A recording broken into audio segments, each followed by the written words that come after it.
Welcome to the No Practice Podcast, where we cover the only sport in the world where there is no practice. With your mini-rod driving host, Adam Kester, Tyler Slaw, and Chase Richardson. Strap in for some debates on the world of pulling, exclusive special guests, and a whole lot of nonsense BS. The No Practice Podcast starts now.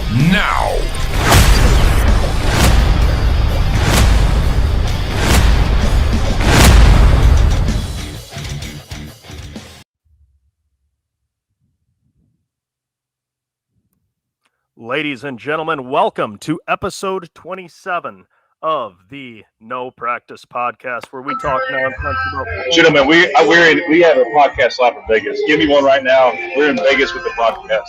Okay. And I have the audio is great in here.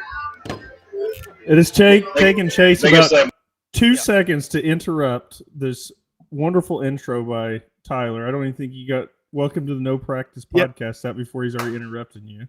You know, there's a little lack of the connection here. We took over this whole Gillies Las Vegas, been rolling the red carpet here.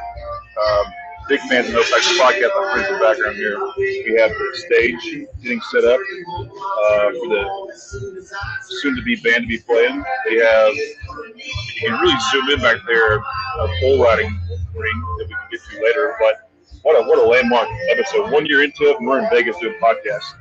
Good to see you guys, by the way. You got a mouse in your pocket because my ass is at home. Yeah, it's good to see you, Chase. It's good to hear from you. I don't know if we've ever had an interruption on the board just 10 seconds into our show, but nonetheless, here we are. Nobody should be surprised, really. Adam, I guess we've heard from Chase how he's doing. He's probably a couple of Bloody Marys in at this point. Adam, how are you doing tonight? Is it a little quieter behind you?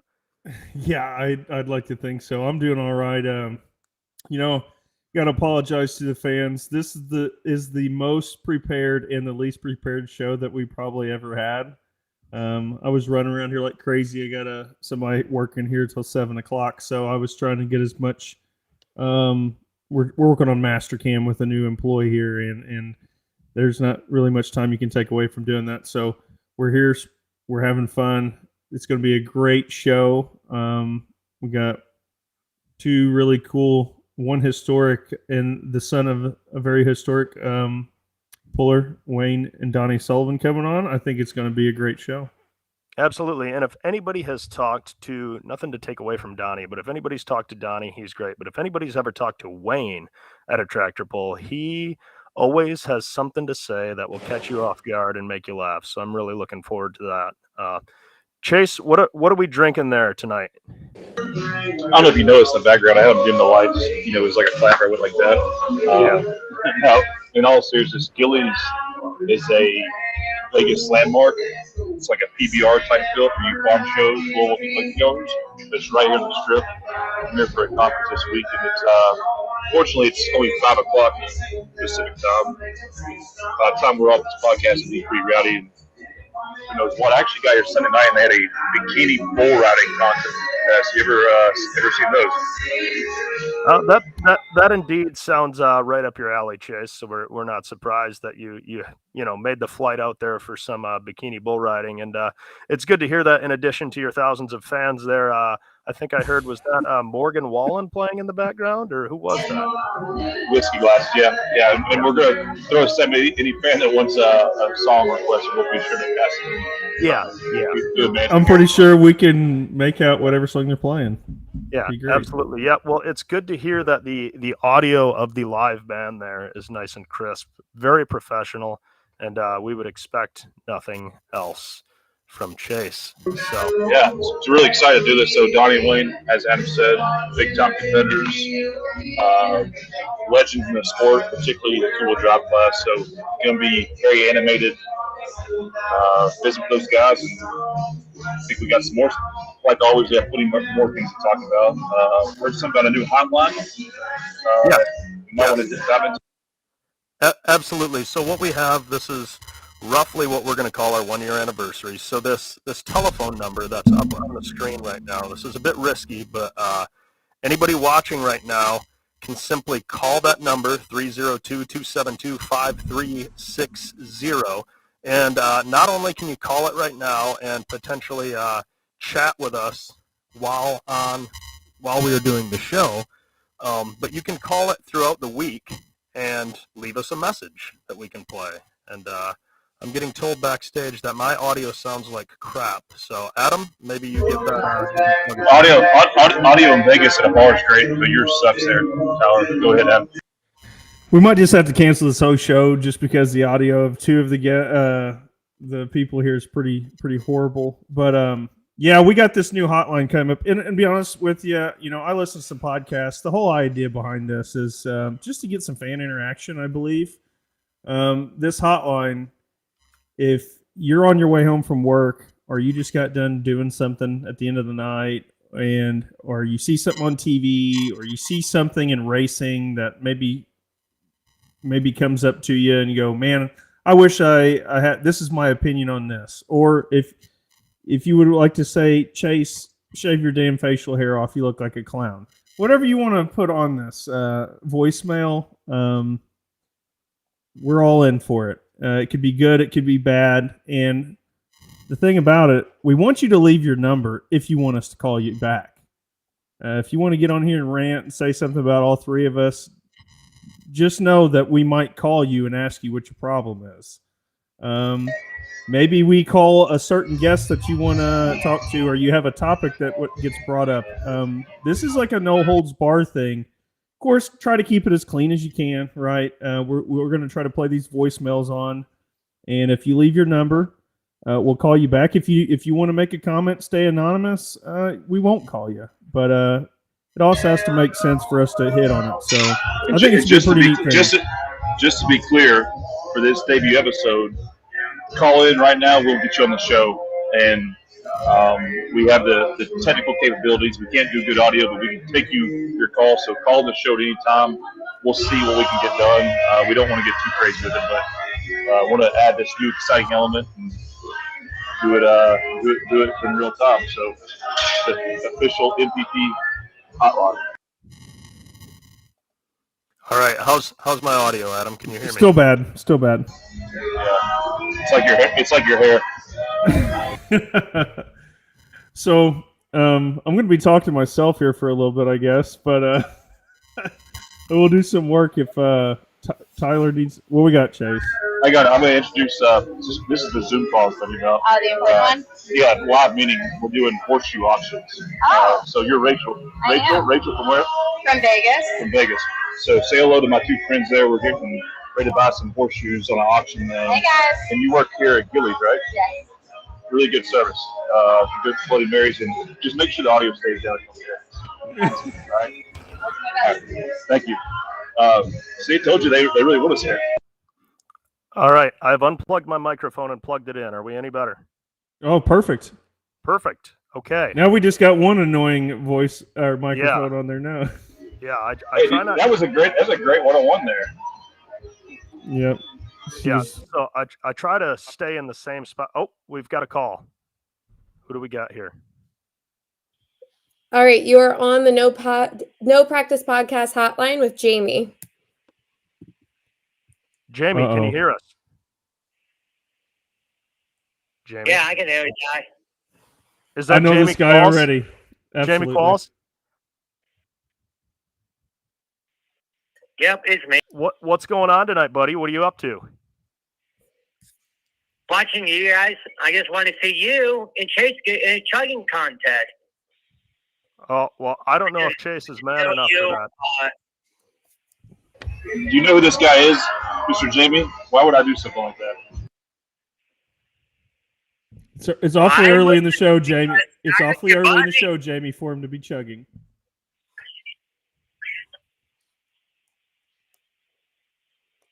All right. He's speechless. Congrats on the debut.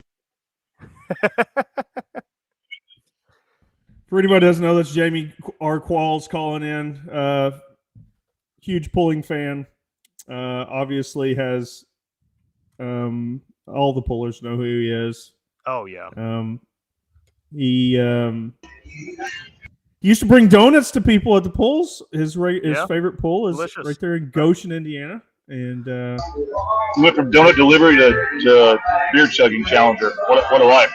Yeah, he really threw down the gauntlet there for you, Chase. But I don't think I'll be chugging any beers tonight. I actually was at a wedding this past weekend in Toledo, Ohio, on Saturday, and I think I had enough beers at that venue there that will probably last me a couple weeks. So we'll probably just lay off of those tonight. So this coming weekend, I'm looking forward to, I'm going on a kayak trip, 3 days, 2 nights, and I've got all of my sleeping gear, my tent, my chairs, all my food, my changes of clothes on me. We're not even staying at a campground. We just pull off the river at some random spot and camp for the evening, 2 nights in a row. I've done that once before, so I'm looking forward to that. How about you, Adam? What do you got planned this coming weekend? Are you going to be riding a mechanical bull in Vegas, or what does your weekend look like? no, it's a little bit different than that. I've actually had a 3-year project going on at my house, and I think we're getting close to actually getting some concrete finished on the deal. So I got to. Is this the swimming pool? Yeah. Yeah, so I've had a swimming pool at my house since I purchased the house, and we're kind of redoing it and had a fence around it. And I took the fence down and pulled all the concrete out. We're putting all new concrete around the pool, new automatic cover. So we have a couple neighbors, and we have a 2-year-old here, soon to be 2-year-old kid. I want to make sure that the pool is safe for him to be around, and we're trying to set up a few things for lights, and I'm going to try to plumb in my own natural gas powered fire pit. So, well, if that level of difficulty is anything like burning pans of methanol at tractor pulls, I feel like you'll do quite well when it comes to a natural gas fireplace poolside at your establishment there. Yeah, I would have done the alcohol because we still have a lot left from the season, but I'd have to say we're going to keep it classier at the house. Maybe have a nice little rock and glass fire pit where we're taking like cooking trays, aluminum cooking trays, dumping alcohol on them and lighting them on fire and standing around. I'd like to keep it a little classier than that at my house, but it's still effective way of getting a little bit of heat and a nice show. Absolutely. Absolutely.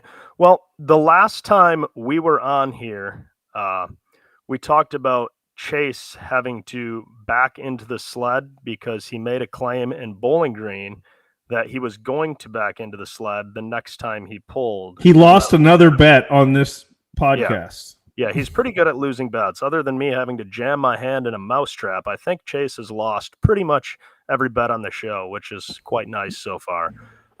Chase, did you back into the sled? I thought it had to be a live stream event to do that. I didn't want to have any questioning occurring. I went to a pool last Saturday, which was a lot of fun. It was near my house. It wasn't live stream, so I didn't think the bet only carried to live stream events. Am I right or wrong? Okay, but now, Adam, correct me if I'm wrong because it's hard to break my weeks up, but weren't you co-hosting a live stream event since our last show that Chase was supposed to be at? You betcha. Yeah. It was down in Tullahoma, Tennessee. I didn't even know that you were going to be on it, and I turned it on to watch Chase make a fool of himself, and there's Adam talking to everyone. Yeah, it kind of missed it all day, and where they were at, they didn't get hardly anything, hardly even anything the whole day. So it was kind of up in the air where they're going to have the pool the whole time. They knew they were going to have it, and so we're kind of messing around, and I'm just waiting for them to cancel at any time. And all words were go. So we drove, 45 minutes up there to Woodbury, Tennessee. And we watched our friends, the Light Superstock Light Trouble. Ryan Henley was piloting Nan and Kenny Hale's Light Super, Diesel Super. Ended up getting second. We were there to watch that. They got through the second class, and the 2-wheel drives were up next, and it just became a pretty heavy mist. And two-wheel drives are pretty. Yeah, the two-wheel drives are pretty. If the track's slick, they don't really get going much off the line. So there was no class to be ran; it was canceled. That's long way of saying there was no way for me to go. It got canceled. What else do you want to know, Tyler? But there's still plenty of trucks that were there that were willing to run or wait to run, and I kind of looked at the whole deal and go, figures. Chase didn't show up like normal. Yeah, he didn't even show up. He wasn't even on the grounds. Was there a two-wheel drive class that was competing that night? It was official. I just was it? There was not an official class after it got rained out, but there was going to be. Right. Okay. Well, there was going to be all kinds of things, but if it didn't happen, it didn't happen, right? All right. Well, we're still going to be watching for at the next live stream event, and Adam's gone now, but he's coming right back. So that pull didn't happen, but one thing that did happen was Chase taking too long to back up to the sled, and there was a pull recently where some children got to participate at it with some Power Wheels vehicles, and so we have a little video to share with our fans here, and for the audio-only listeners, you're gonna want to observe this. If the backstage can pull up that video and show all these people. Chase doesn't know what this is. You can see he's very enthused. So what we have here on the right is a child attempting to back up to the sled at the same time Chase is. So you can see Chase right now trying to back up to the sled on the left, and he's taking his first stab at it. Meanwhile, this child in the Power Wheels Gator is like 6 feet away from the sled, 90 degrees off. Chase, you would think, is backed up to the sled, but not quite. You can see the tech official letting him know that he's not centered. The kid, we don't even see in the frame at this point, but here comes the kid. The kid is backed up to the sled, and Chase, you can see on the left, is pulling back forward to take another stab at backing into the sled here. Meanwhile, we've got our Power Wheels hooked into the sled there on the right side, and Chase still struggling, making his way back to the sled there in Farley, Iowa, as he gets some guidance from the tech official. And we see the Power Wheels on the right get the chain tight, and he's working on the go-ahead. Meanwhile, Chase is still working on backing up to that sled, just so tough. And meanwhile, we'll see the Power Wheels on the right actually take off and start to gather a measurable distance before Chase has even managed to get the chain tight and get his truck as he pulls back away from the sled to take another stab at it, and the Power Wheels is making the pass. Chase, what is your thoughts seeing a mere child back up to a sled better than you did? Well, I'm all about respecting the competition opponents, but if the Power Wheels win the championship this year, I didn't keep up with that circuit. Yeah. But the children were better. Look, I never said I was good at anything, but I don't know who put that video together. But it looked like it took a lot of work and a lot of thinking to orchestrate that. But yeah, you just gotta know who you are sometimes. And I know I'm not good at backing up to the sled, but I really appreciate the effort that went into that. All the people that made this happen. That was a lot of fun to watch. Yeah. I wanted you to know about your competition out there, and they were still a little faster than he was. Yeah, absolutely, Adam. We can't see you, but it's good to hear from you, Adam. Can you still hear us as well? Yeah, I can hear you fine. I'll log out and log back in.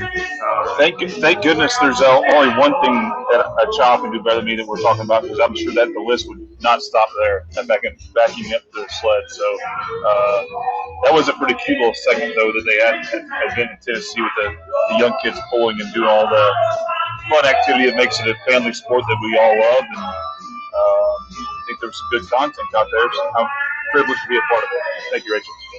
Yeah, I think if we really spent some time on it and had a video camera on Chase, we could have a whole segment dedicated to Chase versus the kids, and just do a side-by-side of Chase taking young children on in various everyday tasks, such as backing up to the sled. Isn't that called "Aren't You Smarter Than a First Grader"? Yeah, something like that. We're getting word backstage that we could possibly have another call here. Let's give this a try. How are you doing this evening? All right, Todd, you are live on the No Practice podcast. Hey, what's up, guys? Todd, Hey, how's it going? What are you up to? Hey, Todd. Oh, not much. I'm sitting here thinking about Chase backing in with the little kid. I got a grandson now that's going to be 2, and he seems to do better than that.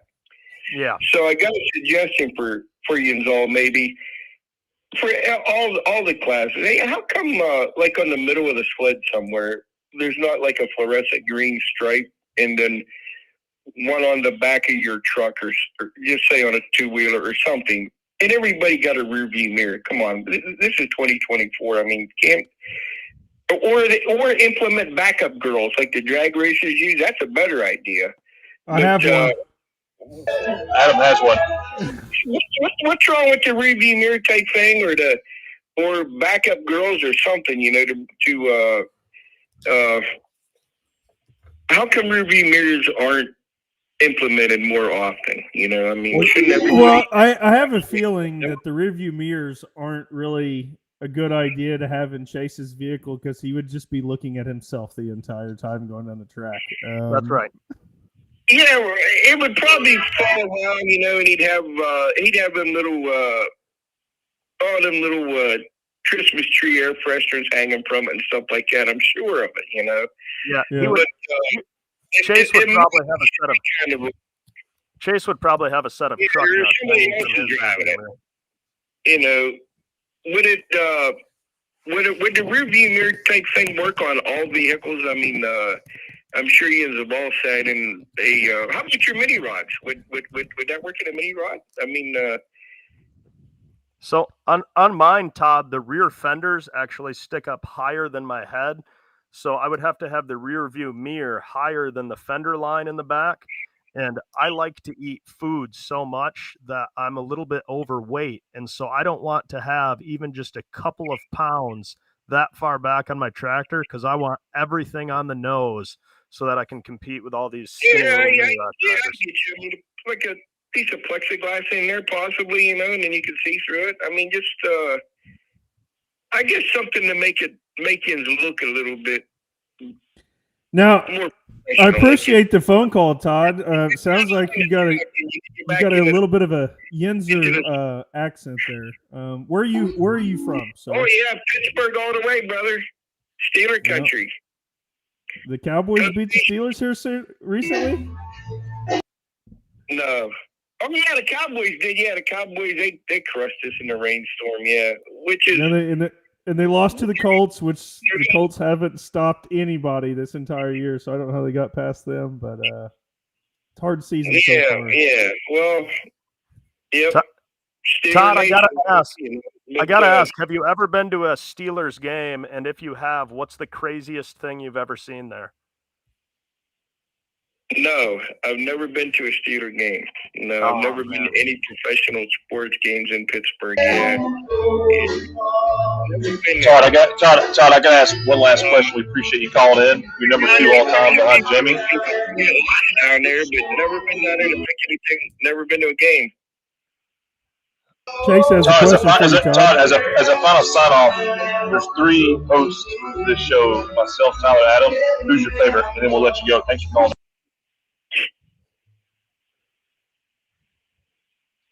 Yeah, Todd doesn't want to answer questions like that. Yeah, Todd, you can't call in and not be ready to answer. Which were the 3? Who's number 1? Who's number 1? Who's number 1? Chase, what Todd said is he can't hear you, as not many people can. Todd, what's happening here is Chase, desperate for praise, is he's wondering if Chase is your favorite of the 3 hosts here. And just to make him feel good, Todd, maybe you should tell Chase he's your favorite. No, of the 3 hoster, I got to go with Coaster. Actually, is my favorite, and simply based on this. Okay, this is a true story. Okay. It took my son. My son was 5 or 6 years old. We're at Bowling Green, running a little remote-controlled mini rod-looking puller tractor around a pitch, like Tuesday and Wednesday, and running the Larry out. And Larry actually stopped and talked to my boy, talked to him about his little remote-controlled tractor, and actually showed some interest in a little kit. And it kind of made an impression on me, that there is good guys out there that just took the time, whether it be 5 minutes, just to talk to a little kid that was walking around about his little toy. And it made an impression on my son to this day, 25 years later, he'll still talk about that, and That's and awesome. It was a nice gesture. Coaster's got to be my first pick of you three. Number two's got to be Slaw because of his dad throttle sticking on his modified at BG. That was just something there. I just, that was amazing, and Chase, I don't know what to say. You gotta pick up the ball a little bit there and get out of the somewhere where we can hear you at. Yeah, I agree, Todd. Well said. Todd, thanks so much for sharing that story with us, and thanks for Really being our appreciate second it, man. caller. And very good call there, Todd. You have a good evening. All right. Yep. All right. That was a pretty cool call from Todd there for sure. We see in the comments here, Ben Kane said, "I can't wait to see Chase and Matt Kane pull for $5,000." Ben, I like it. I think pulling needs more storylines. Ben, if you could call in and get on the hotline, we would love to hear from you regarding this topic, and you can share what it is about. Is there something I don't know here? Maybe he'll get threatened to get beat up instead of us.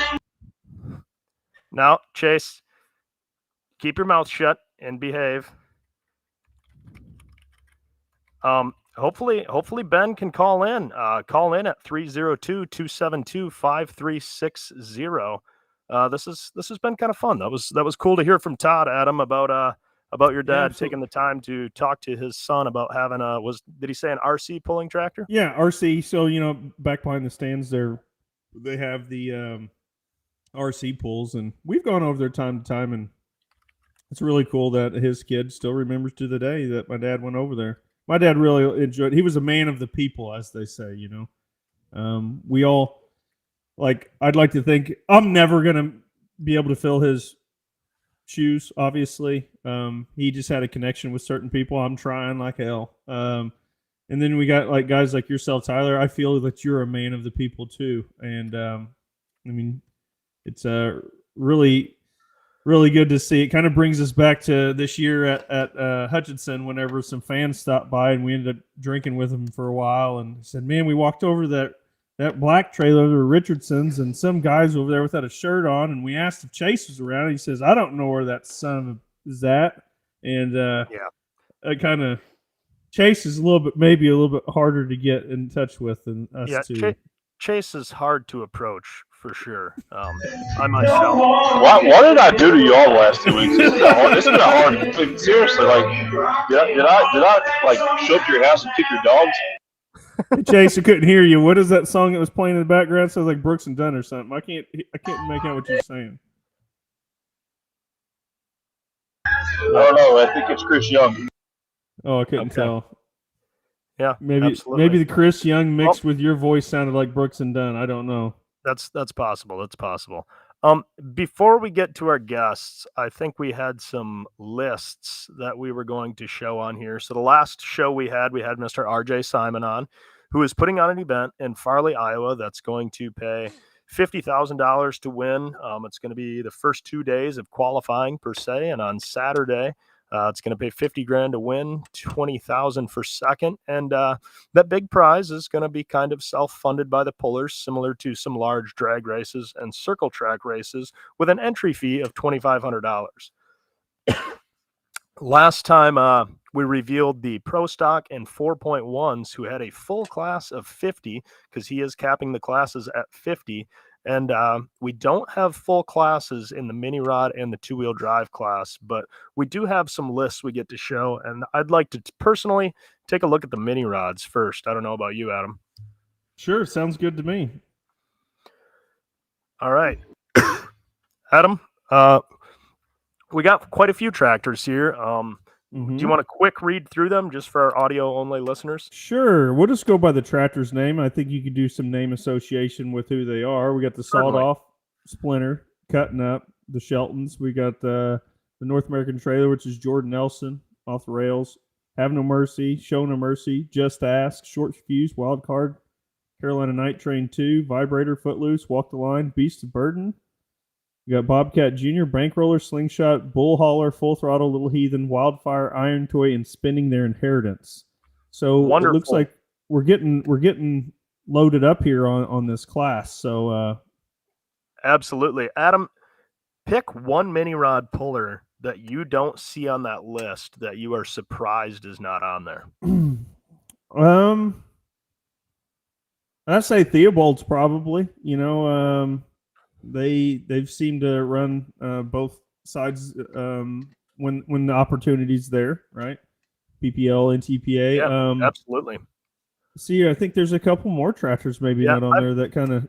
I don't think I saw Jeff Hurt on there, and I was pretty surprised to see him not on there. Right. As we wave to some onlookers there in the background that are taking a look at Chase's screen, and unfortunately he's back. So, guys, Chase is back. We're gonna have to change the subject. Hello. Can you here a little closer? What's your name? Kennedy. Can y'all hear her name? Kennedy? Yes. Kennedy. Hi. This is a Zoom call I'm doing with some guys about horseshoes on auction. So we're just doing horseshoe auction buying, and so appreciate Gillies and how accommodating you all are. Thank you. Yeah, thanks for being here. Yeah, do you like horseshoes? All right, we'll get you one. Thanks. What the hell are you talking about, brother? All right, so I see a comment here in the comments section.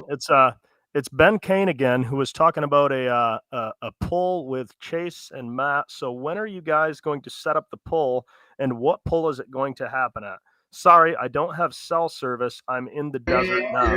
He's in desert right now. That's understandable. I'm Facebook friends with Ben Kane. I get along with the Kane family great, and I know that Ben Kane has a beautiful sand rail, and I think he goes out to the Glamis sand dunes and flies around out there. Pretty badass looking machine. So I'm just glad he's able to stream this, even though he doesn't have good cell service. He must be right on that fine line. But Ben, he must have one of those unique phones where he can watch it, but he can't call. Yeah, that's understandable. That's understandable. I think we need to do more on that next show. I think I don't even know what we're talking about here. So apparently there's been some backstage movement, I guess, if you want to say, as far as this betting two-wheel drive truck pulling here outside of we need to look at the two-wheel drive list as a transition, probably for RJ's event. That's fair. Let's take a look at that two-wheel drive list backstage. I'll read through these. We've got that very top one, I think, is the RJ Simon. He's only got one truck now. He's only got one truck now. And then after that, we've got the Voodoo of Brant Sullivan, who is actually the son and grandson of our guest this evening. Brant currently residing out in California. We've got the Big Stick of Donnie Sullivan, one of our guests tonight. We've got Tipton's Toy, the Whippet of Donald Nelson, the Little Whip, Sawmill Express, Salt Shaker Express, Dirty Deeds, Razor Edge, Corn Burner, Midnight Revenger, Sweet Revenge, Side Piece, Breathe Easy 2, Back 40, Hang Time, Invisalign, Forever Hooked, and Suffering Sanity, driven by none other than Mr. Chase Richardson, and the Midnight Gambler of Jeremy Nelson, along with Into Deep, High Maintenance, Wide Open, Bull Hauler, Extreme Scheme, Texas Two-Step, Gunsmoke, and High Cotton. That's the full two-wheel drive list. Correct, Adam? Yeah, it looks like it, man. And there's a bunch of names missing off that list. Chase, give us one name that wasn't on that list that you think belongs on that list, on the two-wheel drive sign-up list for Farley, Iowa, that you're gonna call them out on. I didn't look at it too in depth, but considering he likes to call people out to pull for money, I would say Matt Cain. He's not on there, was he? I'd probably say that probably jump out at me, but I don't know. Everyone's good at two-wheel drive pulling. Absolutely. Literally 100 people in that pool. Yeah, I mean, I'm pretty sure. I guess, I'm not going to make excuses for any pullers right now because I'm just not going to do that. But I'm sure some people are waiting on the schedules to come out to see what interferes with stuff. And I mean, 50,000 to win. I can tell you where I'm going to be at. Absolutely. And I know we spoke about a schedule conflict last show with the Roses pull, and I had briefly touched on it, and I'm just crossing my fingers on a hope and a prayer that somehow we can avoid that schedule conflict and everybody can come play in that big sandbox out there in Farley, Iowa. That would be wonderful to have it. I heard a rumor that is all going to work itself out. I think everything's going to be cool.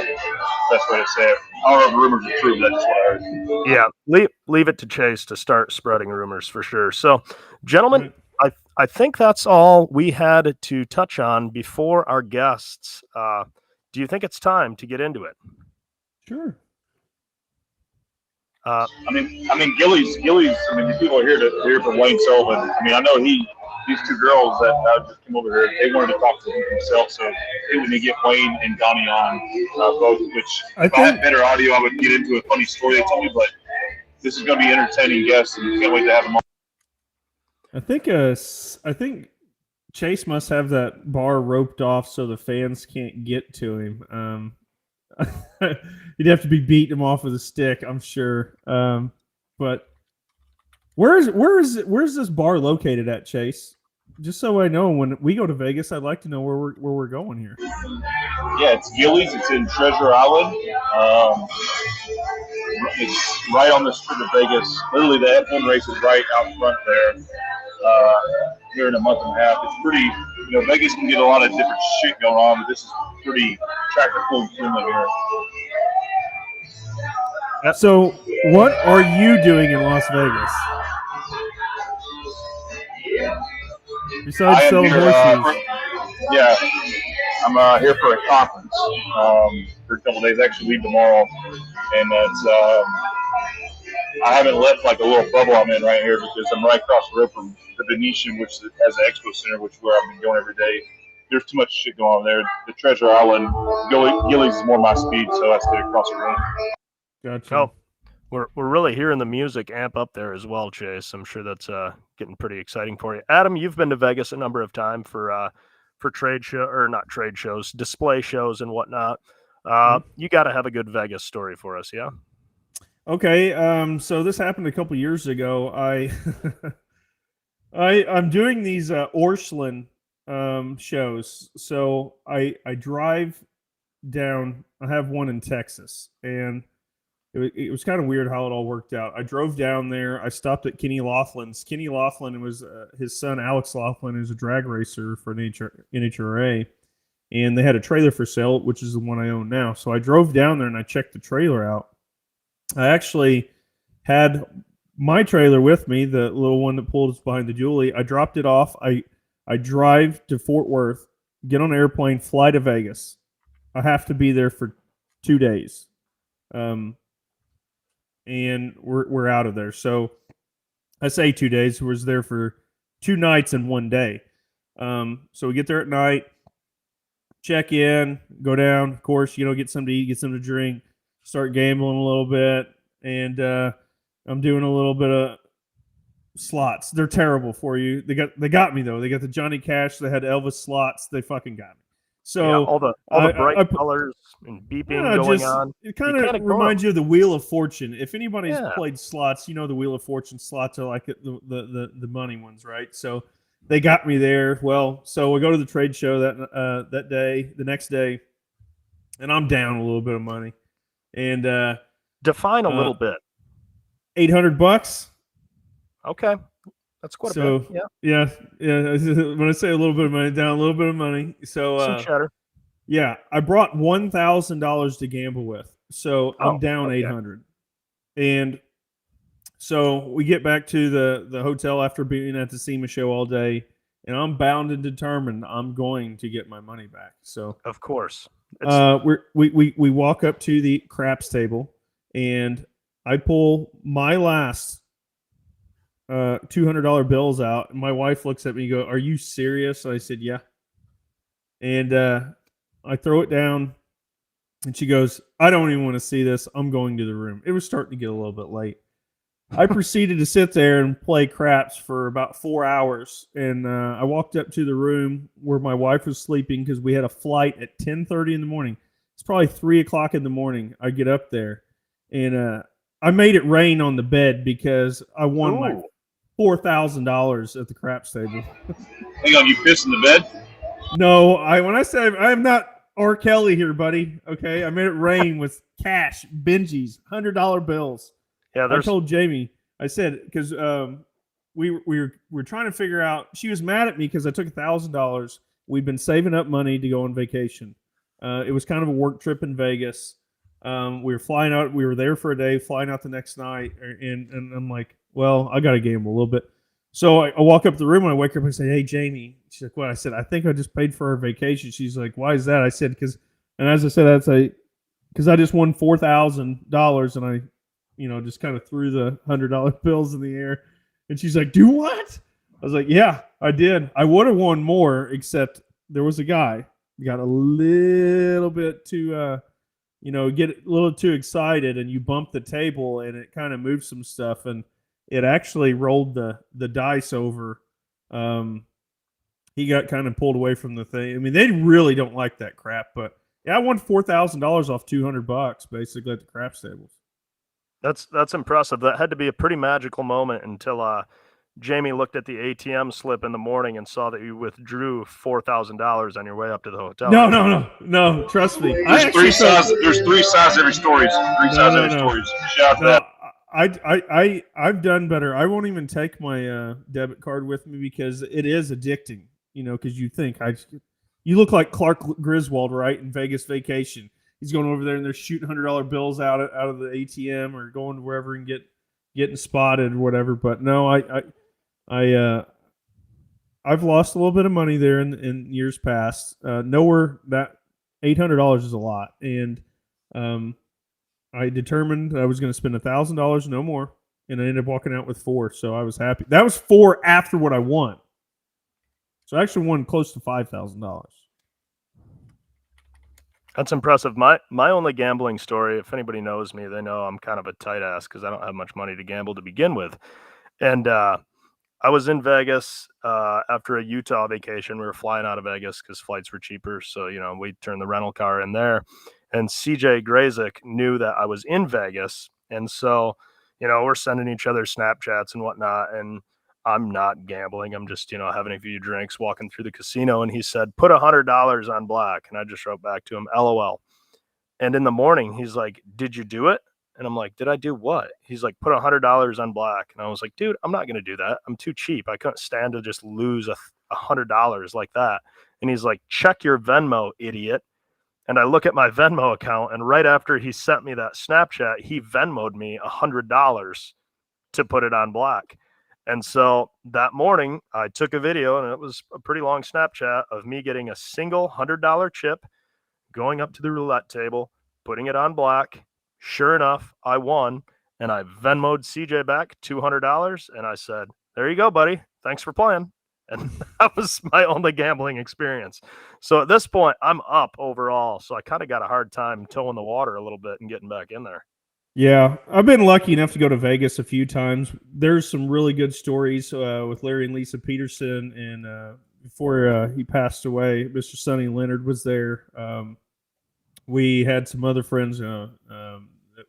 It's always kind of fun. We went down and we stayed at the the Golden Nugget, which if anybody wants to go, that's a really cool place in town to go because it's on Fremont Street and whatever. But so it's either Slawbox or it's Butch and Steve Burge or Larry and Lisa. I can't remember. We go there. We got like 4 rooms. They're all in the same hallway or whatever.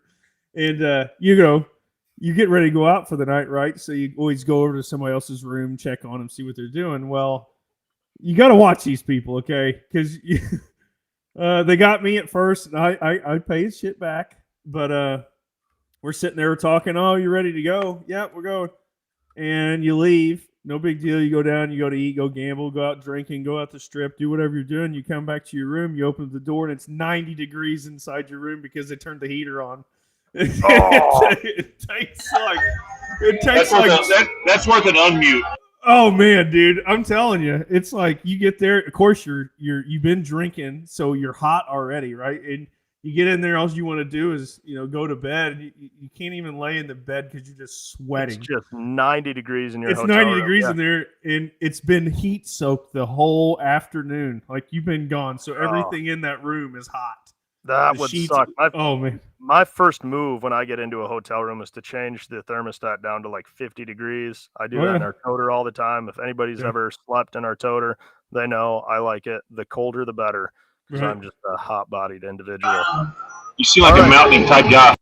Yeah, well, Chase, I'm not quite as thin and spry as you, but I believe it is about time to get to our special guests. We've got a father and son joining us here.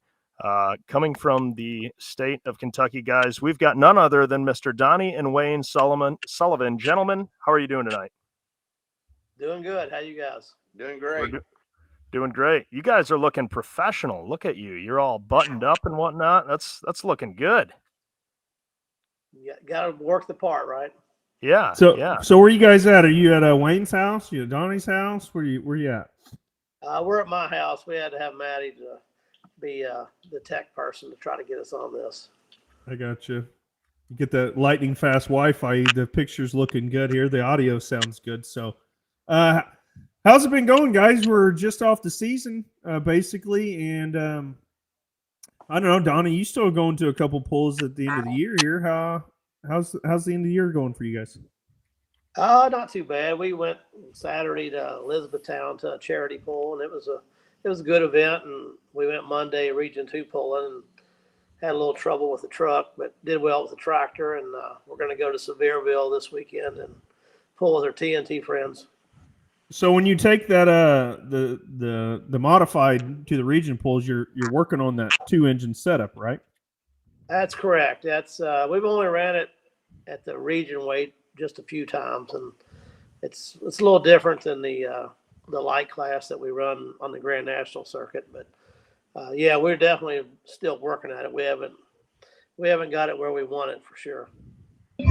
Donnie, now with all due respect, we're gonna have to give you a mute button because you're only on this show because of Wayne.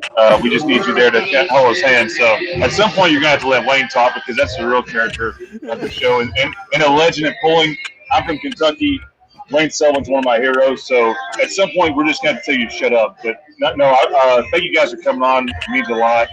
And when we say that we have legends on the show, we mean that sincerely. So, Wayne, are you going to talk, or we need to tell Donnie to shut up? Where are you at? That's all I want to know. Are you at Yeah. a bar or some kind Wayne? of house reproduce something? Wayne, you're never going to believe this, but Chase is at a bar in Las Vegas, and the only reason he's there is because they had bikini bull riding this past Sunday. Do you believe that? Nope. That's not true, Wayne. Wayne, no. I told him I'm on this podcast. They looked the podcast up. They said, we don't want this shit here. And I said, no, I got a guy named Wayne Sullivan coming on. Let me in. They looked you up, and we're in here now. So thank you for making all this happen. Tyler, ain't nothing you can tell me about Chase that I probably won't believe. Yeah, that's right. Wayne, Yeah. you've been around long enough. You've probably got some good Chase Richardson stories. Do you have one in mind that you could share with us? Nah, not really. I mean, I watched him grow up. I watched all three of you all grow up from little snotty-nosed boys to all three of us turned out to be pretty good. Tyler, he needs a haircut, but other than that, everything looks pretty good. Yeah. I'll take that for sure. Well, let's dive into it. From a pulling standpoint, you guys used to campaign your 4-engine tractor, and now you're running it as a 3-engine tractor. A big discussion of that can be the weight class. If they keep it right at that weight class it's supposed to be, a lot of people will say that a good 3-engine tractor can be quite competitive. And I feel like this past summer, we've seen the 4-engine ones kind of run away with that. What's the weight class look like, and what do you guys have to say on that topic? If we get close to 7,500, if we're even 7,600, a 3-engine can be really competitive. But most of the time we're 7,700, 7,800. And, we've got a couple really good 4-engine tractors right now, the Simons and the Leistners. And you're not going to beat them if you give them a little weight, and you might not beat them at 7,500. But it's just the nature of the business. When we all know certain scales, you weigh a lot more than other scales, and that's just the way of the. We've strongly considered about putting 4 back on. I mean, we can make 4 at we have about 50 pound to play with if the scales are right, but if they fluctuate them like they do, we'd be right in the ball game. But you just never know what you're going to get. That's what I really like about the new class of 62 with 2 motors. I mean, it's more equal, I think. And then if they play around for scales, it's still more equal. So that's what I really like the dragmen ain't as scared of you. They let you go, and you get a lot faster ride. It's a lot more fun to drive it too than just 4, if that makes sense. Well, take us back, Wayne, because when you first came out with the modified, you guys debuted a 2-engine, correct? Initially, I had a single engine and pulled it for years, and then I went to twins and triples, and we tried years ago when I was out of it for about 2-3 years, and we bought Ken Vinny's old frame, and we tried to make a 3-engine. I thought a 3-engine could run with 4, and a 3-engine can run closer to a 4 than a 2 and 3. It's like you say, it's still in the works. I mean, you can't hardly the sport we go so many different places, and the scales are so much different. It's pretty critical, and the rules. They got everything now, like the Lucas rule is 77 and NTPA 75, and we could go 4, but the money, I was thinking the other day, I mean, we're still pulling for money we pulled for 20 years ago. right? And those 871 blowers, since they're really high commodity to sell, if you ever need to upgrade, there's not many buyers out there for those 871s. Is that correct? You ought to try to sell some reversed 871s if you think a bad market. I've got a few of them for sale. So Wayne, we have a lot of new pulling fans that listen to this. Scales, like, why are scales different, or what's your opinion on how a good way to fix what we're talking about, scales inconsistency? What in the world do you say? How do you fix the scale inconsistency? I don't think there's any way. I swear. I mean, I've sat and I have fussed at different people, and like I say, if you say much to the sled guys, you'll make him mad, and you sure don't want to make a sled guy mad. That's for sure. Right. And all the scales belong to him, so I don't know if he can. I don't think he can be fixed. Yeah, fussing rarely does you any good at the scales. Maybe they'll listen to an old legend like Wayne, but they definitely just look at me and tell me I'm not even allowed to stand behind the scales and look at the number. So from now on, I just keep my distance, smile and nod, and do whatever I'm told, and that seems to be working out pretty good for me. The scale game to me is kind of odd, because in the mini rod class, I used to get kind of frustrated about it, but you're not going to do anything about it. Go up there, you do what they tell you to do, you try to run the best you can. We all know that things are inconsistent. I mean, we have little scales that I can put my mini rods on. I know what they weigh on those scales, and I think they're pretty accurate. When we go to the pools, are they giving us a little bit to make us shut up? Because some people may not be able to make weight. But that also being said, if those people can't make weight, and we've added weight to the class to, let them in, they're already getting an advantage. A lot of them are, anyways, I believe. But it really does make that 3-4 engine class difficult. The whole idea with the 3-engine is to have more movable weight. Well, when you give even 200 pounds to a 4-engine tractor, it really helps them out a lot. And I think what people don't understand, that like 200 pounds on a modified is like 20 pounds on a mini rod. It really affects the tractor that much. So, like you guys said, that 2-engine class is probably a little bit more even. And being that you came from the old crank to crank Kentuckian that you used to run back in the day, now to the 2 engines up front, that modified tractor you're running, can you tell us a little bit about the nose piece, the Massey Harris grill on the front of that tractor there, Wayne? Well, that's what I started out with. I mean, it wasn't my very first mod, but it was the second one. I had a Massey Harris I built myself and pulled for 1 year, and we kept tearing it up. And they said there's a boy down in Bloomfield, Kentucky, had one for sale, and it was Tommy Brewer and Danny Offit. And me and Gail Mepper was partners on the first one. We went down there and bought that tractor, and it's a 444. And I had a grill on the long. I've used that grill on every tractor, and it's been down the track a many a time. It's done good, and I've done bad with it. So, and I tell you, when we had the old crank to crank, my boys would fuss about that thing. Why don't you take it off and throw it away? And now it's been on there so long that boys has seen it, and they seen what it did. It's more like a trademark, and I have a lot of people talk about it. So it's been on there so long, I guess it's part of me now. Yeah, I think people have copied your idea. I mean, hate to say it, Vinny has kind of copied you with the Farmall front end on it. You know, when Chuck bought that tractor from Ken, he switched over to the John Deere, the 830, I believe, front end on that. So it's kind of like the sheet metal that's on our tractors. I built this new tractor behind us, and I don't have the sheet metal on it, but it's what your trademark is. It's what people have seen you for. I mean, people get on me all the time about, are you putting the sheet metal on the new ones? And I still don't know, but it's what you know you for. So that Massey Harris, just roughly amount of passes down the track, 4,000, 5,000 passes, a lot.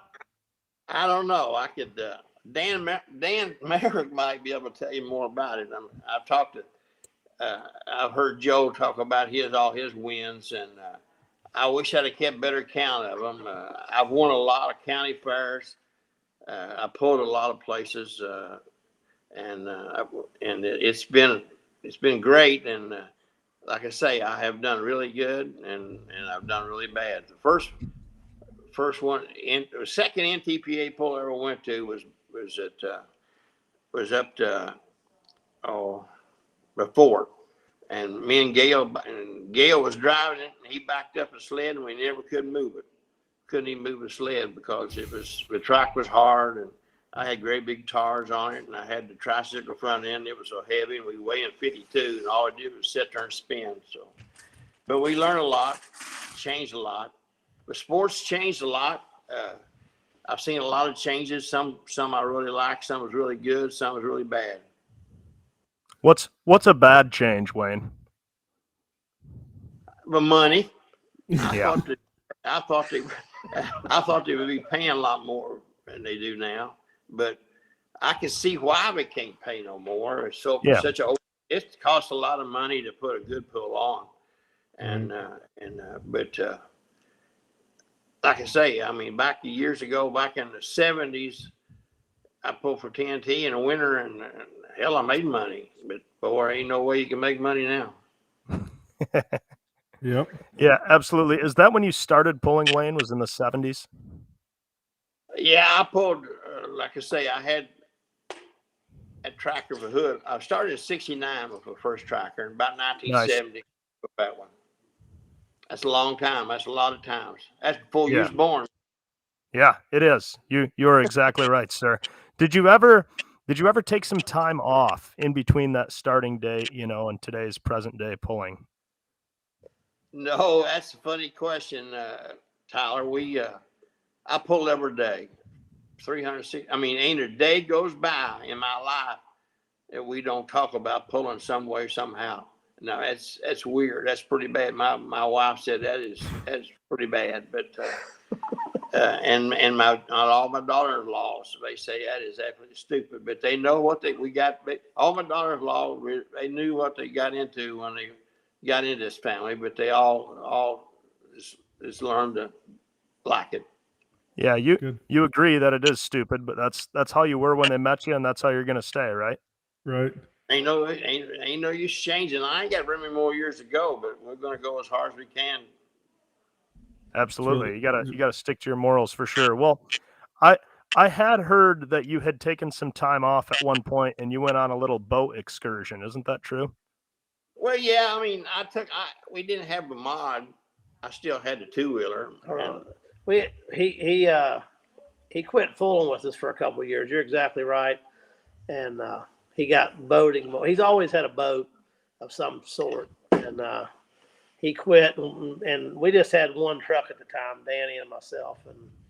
But a few years later, we bought another truck, and he kind of came back, and then we had 3 trucks. And then when they started the 2-engine mod class, I don't know, 8-10 years ago, maybe, the light unlimited, that's when we bought Ken Vinny's chassis, and we were going to have a 2-engine.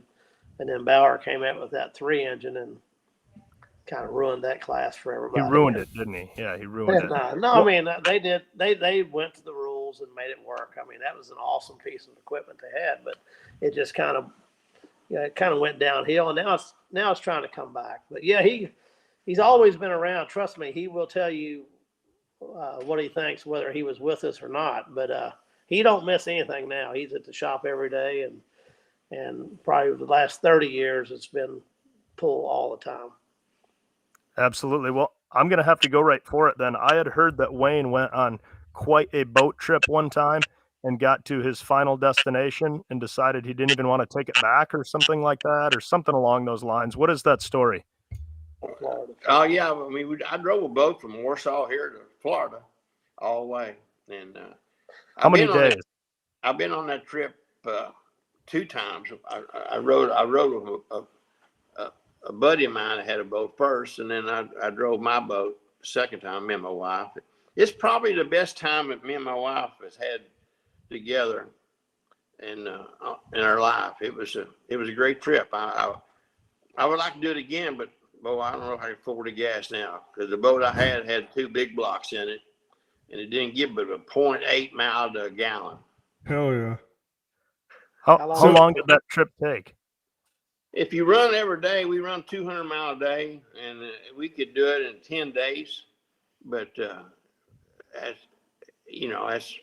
I've done the first time in 10 days. Second day, I took 2 weeks.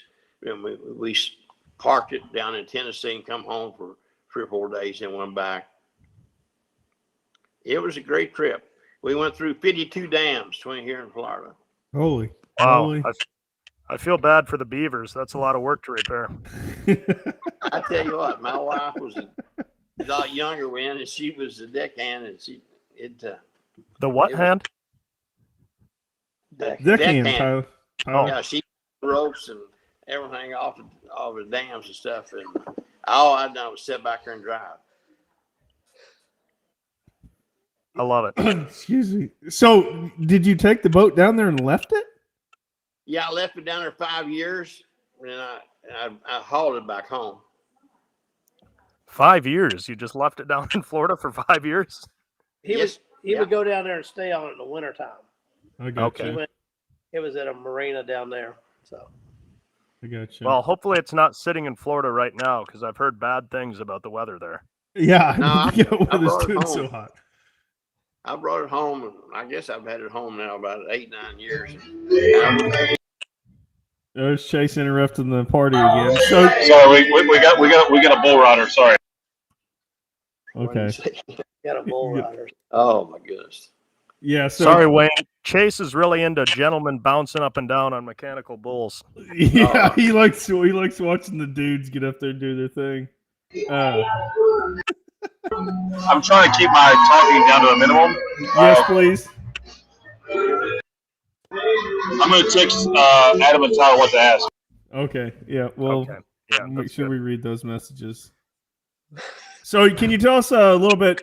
You guys are down there south of Cincinnati in Kentucky, Warsaw area, running right along the Ohio River. Is that correct? That's correct. We live right on the Ohio River. Yep. And So you guys have maybe a little bit nicer version of the Ohio River than maybe I do. I don't know. It seems like the further this thing gets west, the worse the water gets. So I try to stay off the Ohio River. You never know what kind of fun stuff's floating through those waters. But when you're not pulling, what is your obviously you like to boat and stuff, but what are some of the things you like to do in the spare time when you're not tractor pulling? Well, I got a pontoon boat. I like to go out in on it, and I got 4 kids and do stuff with them. But we pull a lot, like Dad said. I mean, we're kind of probably a little over center on it. I mean, we don't think we can spin with a lot of them, but we feel like we can outwork all of them. So that's kind of our motto. Yeah, like we're done for the year over here, and you were speaking to, we're still pulling here last weekend. We're going to be heading here. On average, like a year like this year, how many different events do you go to? I mean, with a 2-wheel drive truck, you can run them everywhere, anywhere. And there's a good club here, TNT. We like to support them when we're not running the other circuits, and that's good competition. And we feel like the more different places you run and different sleds and different tracks, I mean, it can make you a better puller in a certain situation. And it's just we like to compete and try to learn what we can, because it takes different setups and different things to be competitive at times. So not many tracks in the country you guys haven't been down. You can both answer this question. You want Wayne, Donnie? What are some of your favorite pulls or tracks that you like to run on? Oh, I don't know. I mean, I've been doing it so long. I mean, one of my favorite pulls, I guess, would be the farm show. I've been pretty successful there, and so many people there knows me. If you do good at farm show, it just about makes your year. And I like Bowling Green. I used to didn't like Bowling Green, but as I got older, I like it more. And there's a lot of little pulls how you go around too. Here, it's just close to home. You go to, you enjoy more and more as you get. I like Georgetown, Ohio. It's a great pull in the fall, and a lot of people knows you. And I used to, in that winter circuit, I always enjoyed going to Houston in the Astrodome. That was pretty spectacular. Yeah, it's pretty amazing. They still haven't torn that building down yet. I remember going there as a little kid and watching some of the things inside that dome. It was really neat. I hope one day we'd always be able to get back to something like that. How about yourself, Donnie? Oh, that was a unique experience, that Houston Astrodome.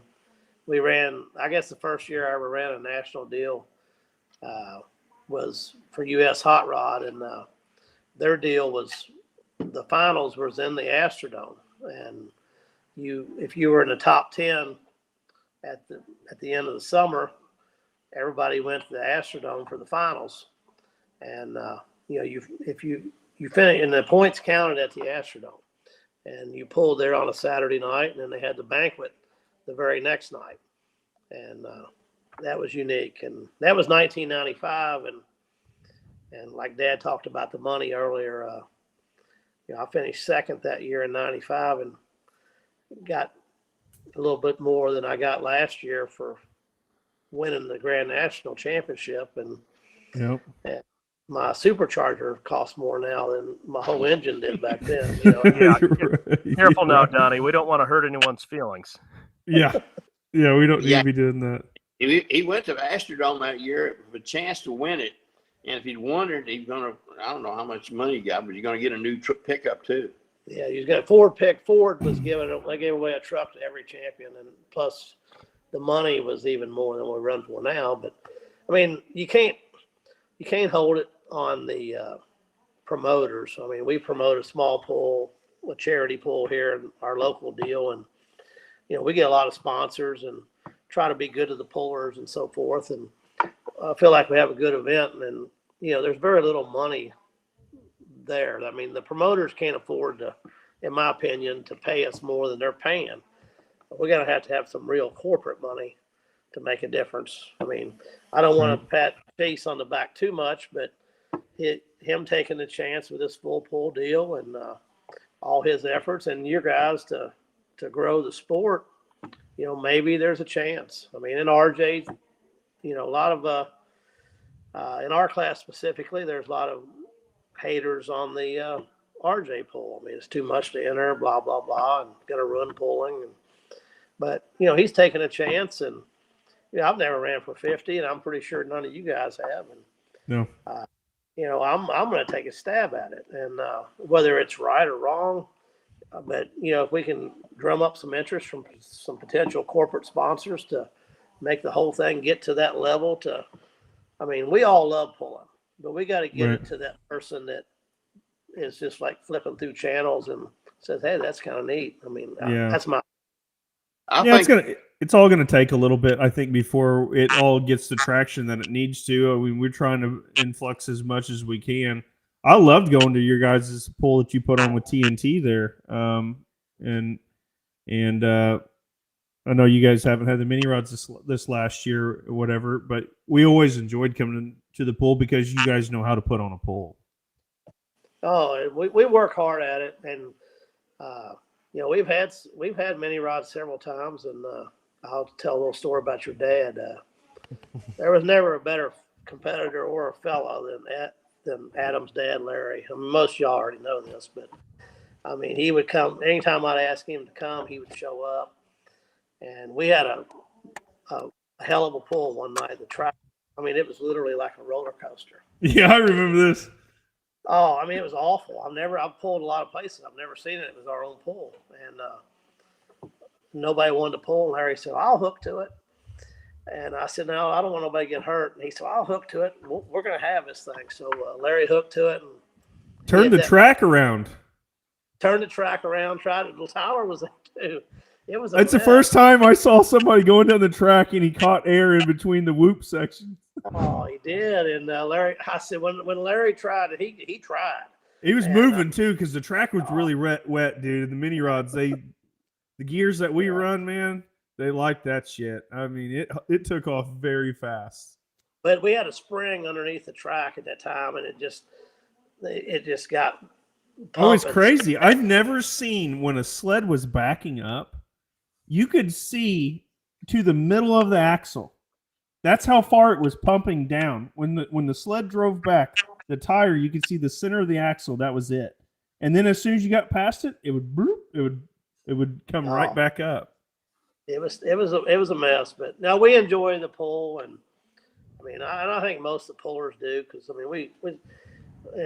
I mean I love the mini class too, and right. That's, but it just costs money for the extra sled and getting all the stuff there. I totally get it. So. Maybe one of the highest competitive two-wheel drive classes really for the start of the year. You guys get 40 trucks to that pull. I mean, it's a bunch. Oh yeah, I mean, we get the TNT boys, which are very competitive and run good, and it's usually we always try to plan it before any of the circuits start, so you'll get different ones. And like you say, I mean, we've had a lot of them from you. Every year you usually have a couple different ones. I mean, right. Last year I think we had Timmermans and Cornburner and them guys, and Petro's always come and support us. It's a good class. Speaking of minis, Wayne, I tell Donnie all the time, you're one of the best drivers I've ever seen. Anytime you want to drive a mini rod, you just tell me you're driving, because I think you'd be a badass one.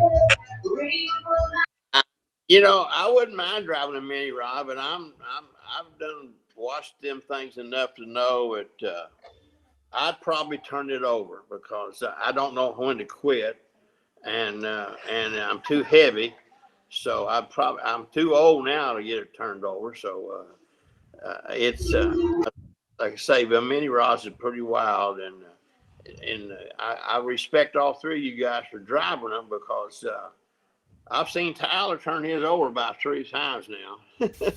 Yeah, and I'm fine, and I probably weigh more than you. 10%. I don't know. Chase, you ever turned one over yet, Chase? Not yet. Yet's the key word. He hasn't turned one over, Wayne, but I've seen a still shot of Chase's helmet right in his own lap, and his head was still in his helmet. So, I mean, I didn't know what he was doing down there, but it didn't look good at that point. No, I tell you what, it ain't when you're going to wreck it. It's just, I mean, it's not if who's going to wreck it, but it's just going to be when. So, when right. Absolutely. Donnie, Wayne, I never knew you were a politician until you answered that question. So back to what I said, anytime you want to drive it, just tell me you want to drive. On the politics, you just say you're ready. what in the world is he saying? Yeah, exactly. Don't worry about what that's Chase all is right. saying. He's running his mouth like usual. Nobody's listening. Yeah, I gave him another. I didn't know Wayne was scared of anything. Can you Donnie, hear? we saw you pilot. Hold on, Donnie, Tyler. we saw you pilot a mini rod a few times, and then you kind of cooled off from it. And I know you took a bit of a wild ride. What was the conversation like behind the scenes in regards to piloting a mini rod? It's not charges. I tell you, the mini rod, I love the ride. I mean, it's fantastic. It's the best ride in tractor pulling, is it not? It's something. But because you drove the tractor, correct? You drove the mod. You've driven two-wheeler. Yeah, I drove the mod. Now the mod's, it's a very good ride. I mean, I'll be honest with you, the mod and the mini rod are way easier to drive than my two-wheel drive. Yeah. Now, are they as spectacular and as adrenaline flowing and all that? No. But the mini, I've never drove anything that you felt like you had total control, and then all of a sudden you don't. It's Right. getting ready to turn upside down. I mean, and I'll be honest, the biggest reason I don't have a mini rod is I got a great wife, and she hates them. And they ran over my foot. and it ran over Maddie's foot one day. But she never watches, and that doesn't go with me much. But we was at that Puller Championship, and I said, "Hey, it's live streaming. You ought to watch it." And Oh boy! just so happened, Tyler ran right in front of me, turned his on its top, and then I was the next one to go, and I was telling my crew to lower the hitch, and my crew is very. I mean, if you all know Fagundes, Robbie, and then Steve Grouse, they don't like to turn anything down. They want to run it to win it. And that's a good call. If it was in my own truck, I would have been able to get out and check the hitch. But when you drive a mini rod, you got to get strapped in like you're going to the electric chair. And I was all in there ready to go. And I said, lower it more.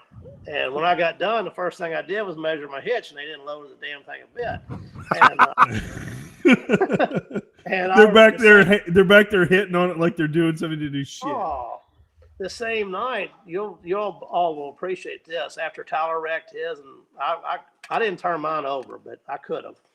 And then I was back on the starting line when Bruce was coming back, and Bruce went back there himself and lowered his hitch, and they were all shaming him.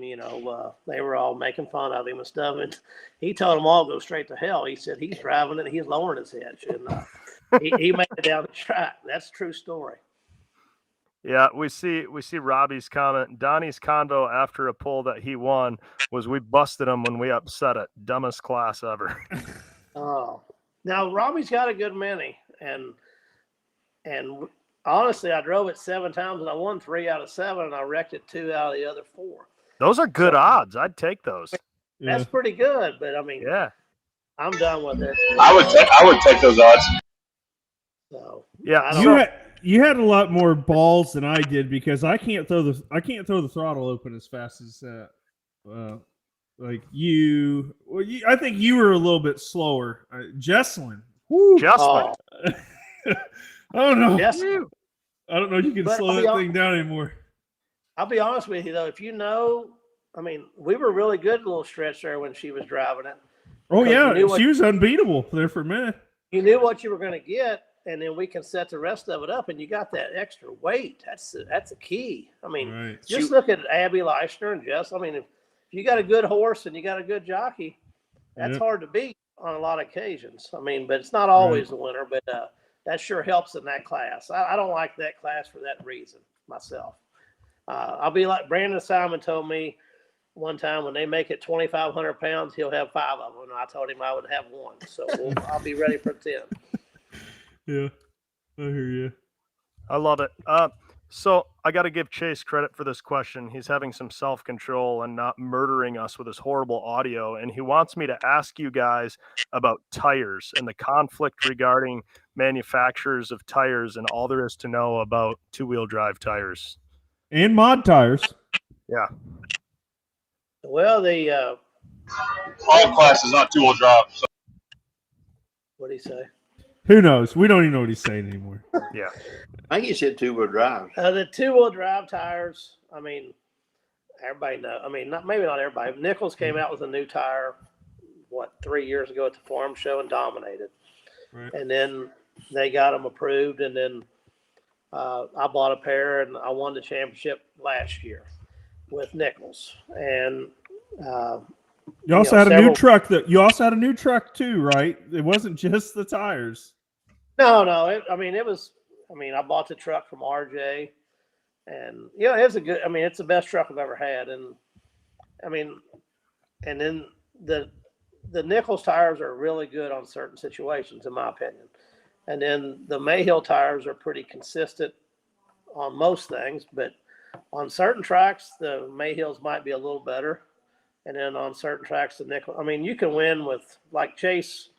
He probably wanted to bring that up because he had Mayhills on and he won the championship this year. Yeah. If we're going to talk anything positive about Chase, let's do it while he's gone. Let's do it now. And just so you know, he did not put it in reverse this weekend. I'm sure you already know. No, he won't do it. Oh, yeah. Y'all can get to that. He said earlier, Donnie, that he didn't want to back into the sled at a pull that wasn't live streamed, so that's just kind of his cop out, but that's kind of his typical program. Guys, Ben Kane commented on it earlier, about Chase and Matt having kind of this grudge pull, and they were going to wager like $5,000 or $10,000 on it. How badly do you think Matt is going to beat Chase? Chase is pretty strong right now. He is the champ.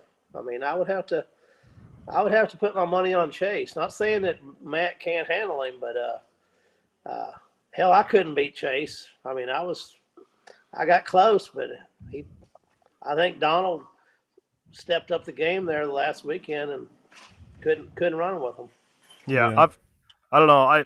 I think I'm going to put my money on Matt for this one. I think he's got what it takes for sure. Chase, we were just commenting about a potential grudge match that Ben was talking about earlier between you and Matt. And what are your thoughts? Donnie thinks you might have a chance, Chase.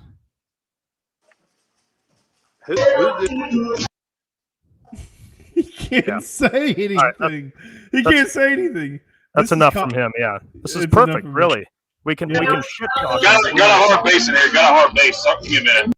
Oh, okay. It sounded like that don't impress me much on the music there, but okay, Wayne. Same kind of question for you on the tires. Like over the years, you guys have kind of seen it from the old Firestones and the Puller 2000s, and then the HPs and all the stuff they came out with, the Metosses.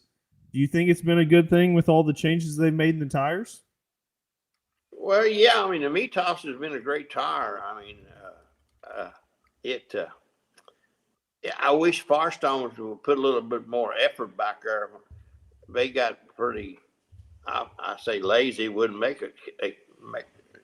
and do a good job making a tire, and they lost a lot of business. The Metos is a great tire, but now there's a lot more tires coming in play right now. I think it's going to be just as good as a Metos down the road, and that's good. It's changed the mod class some, but we needed that. The old Firestones got where they were just outdated, but and just like the mini tires, I think I can't get over the older mini tires still does better than the new ones, but I think the technology of tire on the minis that come around, eventually you're going to run out of them old tires for long. Yeah, is there such things even like on your modified? You I think there when it came out, you guys had some Metosses, like some of the first sets of Metos tires, and then I think you had a little unfortunate accident there with one of the tires or the set of tires. You had to get rid of them, get a different set. Can you maybe tell us about even the differences in just the sets of tires? Because it seems like you get a good set, you got a good set. If you don't, you kind of need to move on from them. Yeah, it's funny. I mean, I had a really good set of Firestones, and I had sharpened a little bit different, but it had a little different angle on them, and it really worked good. And I was done really good with them. I won a championship, but I was running them too low, and I spun them and rinked that set of tires, and I had to come up with something. And I borrowed a set of tires from to finish the year out from Jerry Stewart down in Tennessee, and I couldn't get my tracker wouldn't fall out of a tree, man. I couldn't do nothing with it. I couldn't get over how a set of tires was that much different. So we was lucky and found that we got a hold of Metos, and I cut them as close as to my Firestones I could, which Chase told me it wouldn't work, but now about all of them's cut that way. Because after I got my tires, I won the next two events with them, and that's when it all just exploded. And I told Donnie, I said, go back and buy their set. They're good, but we couldn't get a hold of them quick enough. Boy bought all of them and took that over. Yeah. But they was but now, like I say, I think there's some more tires coming out, the Pro Pullers and the whole shots, right? The whole shot. Whole shot's supposed to be a good tire, and I think it's right now the Metos is so.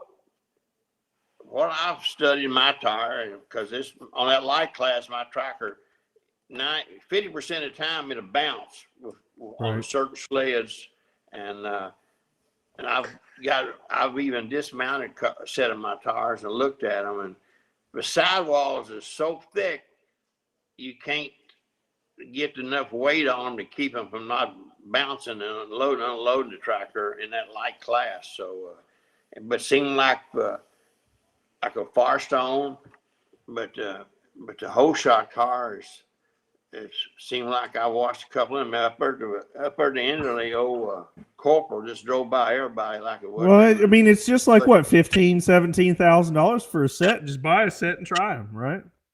Yeah, $14,000. That's really smart, and to spend that kind of money for a set. Well, that's where the question comes in. Do you think it's a good idea to have all these different manufacturers that provide a tire, and then it's like the who's who of tires right now? It's like, oh, we got to have the Nickels, so we got the Nickels, or we got to have the Metosses, or we got to have this, or we got to have that, and you constantly got to have different. I mean, for a guy like me that's got 3 mini rods, if there's more tires than the ones that we have now, I can't afford to have all of those tires.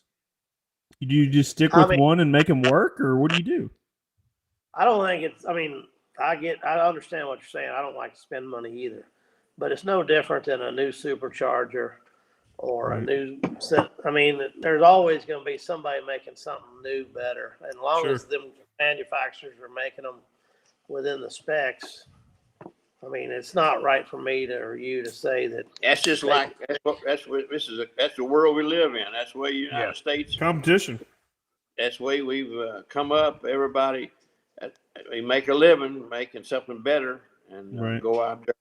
I mean, I'll say it for me. I mean, some of the stuff, even just like a chassis, I changed a chassis, and I'm sitting here going, okay, all these things I used to do on my setup, I plugged it into this new chassis, and it worked. So apparently my ideas work. So maybe with you guys, you get some tires here for a while. You're not doing so good. The new tires come along. Your setup works perfect for them. You win a championship and stuff. I mean, there's got to be positives to them too. We've got 2 sets of Metos, and this is funny. Both of them's different, and one of them's got 48 cleats, one's got 52. And don't share any secrets now, Wayne. I mean, what kind of gear you're on? Wayne, what kind of gear you're on with that? Oh, jeez, serious? He wants to know what kind of gear you're running that mod. it's funny. One set of tires will take off, and the other set of tires will win. So that's all I'm gonna say. All Chase wants to know is what kind of gear you're running. He was asked. He's trying to get in this 2-engine class. He's trying to figure out what everybody's gear they're running. Oh, he'll be all right. Would you say that is the most sacred pulling your gear, right? Is the most sacred thing that you don't share with other people? I say that makes a liar out of most pullers more than anything else in the world. Is what gear you're running? What gear Yeah, you're running? you know they will not tell you the truth. Right? That ain't no shit. Yeah, I would agree with that. You ask a guy what gear he's running, and he's like, whoa, that's a little personal. So anyway, I was telling you about the wedding night with my wife and who I was voting for. Right, yeah. Anything but the gear. I'll tell people the truth because they're not going to believe it anyway. So my dad just told me if I can't tell them the truth, they don't say nothing at all. So I tell people the truth. Whether they believe it or not, that's on them. But it's a game that everybody plays. Yeah, it's fun stuff. So speaking. A lot of Go gear ahead, ratio over the years is what kind of motor you're running. If you're running a motor turning 10,000, you got to run a different gear, and a motor you can't turn that. So it's two barriers there. It has to work. Yeah, I'm an engine builder, so when people tell me what gear they're running and I hear their engine screaming down the track, I know that they're already lying to me. Absolutely. Speaking of tires, is it true when you guys were kind of early on in the Mitas days, you were approached at Bowling Green to lease that set of Mitas tires to an unlimited tractor for a large sum of money, and you guys turned it down? I don't remember that, do you? No. I don't Yeah, Wayne's going, what? We're turning money down? Yeah. They would have probably got it. Yeah, they'd probably got them back then. They get them now. Hell yeah. Yeah, that was allegedly, I had heard that was when it was early on and nobody could get them for sure. So Chase has been pretty adamant in the background that he wants me to ask Wayne about the origins of the two-wheel drive class, how it all started, and how it arrived at where it's at today, thanks to you guys. That's a great story. It happened right here across the river from us. My dad and another guy had a bet. The guy went down the track with an old four-wheel drive Ford. Couldn't hardly pull a gear, and a guy sits right there beside my dad said, well, I got a two-wheel drive to beat that. And they said, well, go get it. So he went and got it, and it was an old 70 mile Chevrolet, 1 ton with a 4-speed in it, 427 in it. And they put a chain, he pulled a cattle trailer. The guy's still living. He's a buddy of Bruce Hutchinson's.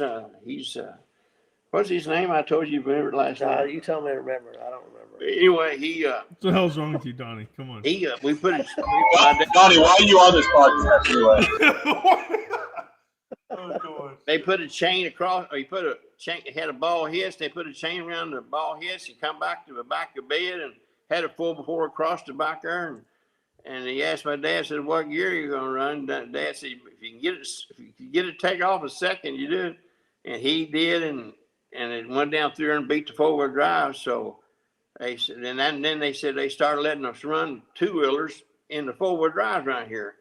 But it didn't take about 3 pulls, and I stopped that. They had to have a class of our own. And I had a boy working for me and he wanted to make it. So we made a record boom, and we took a wrecker, and we backed right up the sled and hit the chain as high as we could.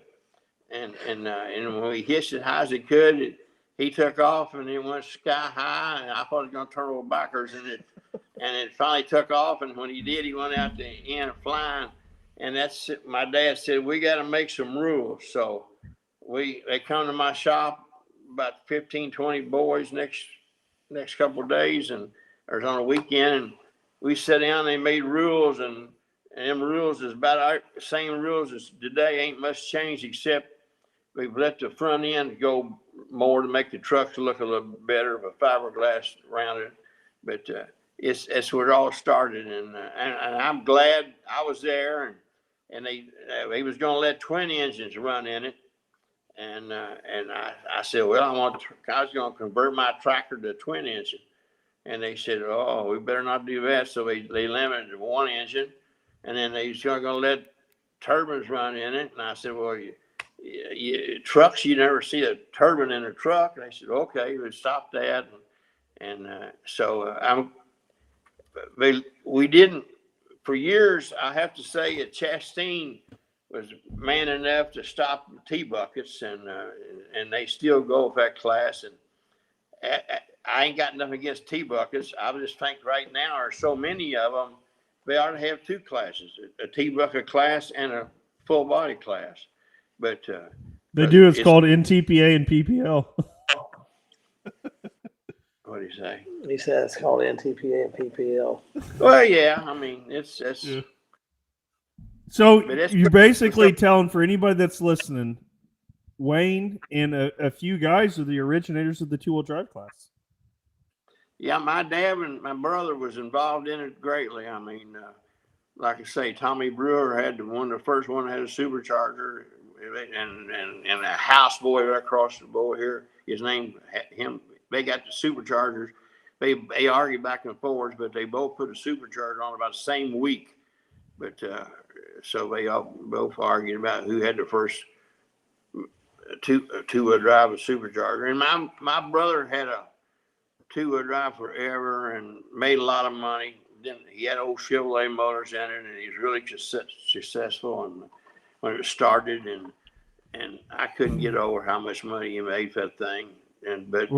Back in the day, where were you guys finding all these big block Chevys, farm trucks? I mean, where were the 427s and 454s and all this stuff coming from? They came in old C60 farm trucks. I've bought a couple of them and parted them out and sold the 427 tall decks because guys like to use them because they got a longer rod in them. I believe it is like a better angle with the rod. You could always pick them out by popping the hood because they had a weird dual thermostat housing on them. Yeah, that's all you did. We just buy everyone we could find. I mean, it's and then they started making the Siamese blocks, and then Donnie, he found a Hemi. We bought our first Hemi from a drag racer up in, where was it, Boston or not? Pennsylvania. I told him I bought this Hemi, and he happened to be trucking up in that area. He said, we don't know how to work on a Hemi. I said, well, we got to try to make some changes because we were kind of behind at that time. And cause we haven't always been that competitive. I mean, we've always pulled, but, kind of been here and there at times. But I met him up there in Pennsylvania, and, I mean, it was in bushel baskets. I mean, it was not a complete engine. And he said, what in the hell are we doing here? He said, we'll never get that son of a bitch to run.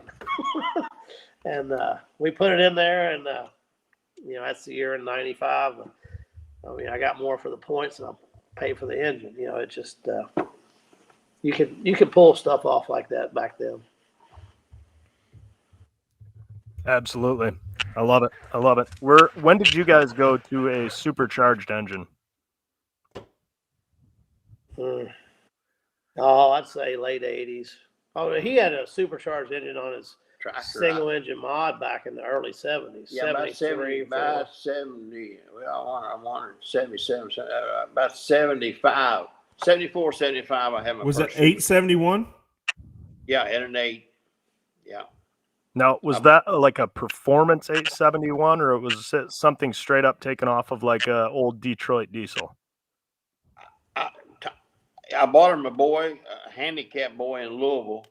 And he had it. He said, "I got one right off." He had it off a truck. It was just a straight truck blower. He put the bearing plates on it, and he was handicapped, and he polished it by hand. I went to Louisville to get it, and he drug it around underneath his bed, and I had my first supercharger. Speaking of that, so did you learn anything from that guy that hand polished that blower? Because everything that you guys have now is like polished to the nines. Tell us a little bit about that. Yeah, did you kidnap that handicap boy, and do you got him locked up in the corner of the shop? Is his name Steve Grouse? Steve Grouse. Steve don't polish. Steve don't polish. He's but no, I guess I got a bad habit. I like things shiny. Yep. It's a lot of work. I hear you. My dad told me. My dad tells me if you ain't gonna run with the shit, it better look good. Yeah. My dad tells me everybody's shit looks good in the winner's circle, so it don't matter. Yeah. They all have their own deals. All right. Well, I've got a little segment I like to do called the rapid fire segment, which is usually good for when we don't really know our guests. We like to go to this to kind of break the ice and loosen them up. Hardly needed with you guys because we know you so well. Donnie, we'll direct most of these to you, but if you need help, you can turn to Wayne for some assistance. How does that sound? That'll be fine. Okay. If you won a Bowling Green ring and they called you back a week later saying you need to give it back, would you give it back? Depends on what they wanted it back for. That's fair. What tech official do you think would make the most competitive two-wheel drive puller? I'm not sure any of the ones I know would be very good two-wheel drive pullers. Fair answer. Okay, this is a tricky one. If you had to pick one two-wheel drive puller to run against for $20,000, but you had to switch trucks with them to run against them, who would you pick? Tim Beatty. That Beatty. It's your damn truck. That ain't your old truck. Okay, I wrote this question before your comments earlier. If you guys could outlaw the T-bucket body in the two-wheel drive class like that, would you make it happen? No, I mean, there's back early truck body days, the T-buckets had an advantage with the weight, but you can build a truck now good enough and light enough to, I mean, very few situations the T-bucket has an advantage. Okay. I'm with them. I just think it's more relatable to a crowd fan. Yeah. See a Ford or a Chevy or Dodge and so forth. That's just my opinion. Absolutely. Aside from pulling vehicles, what is your favorite vehicle that you wish you still had?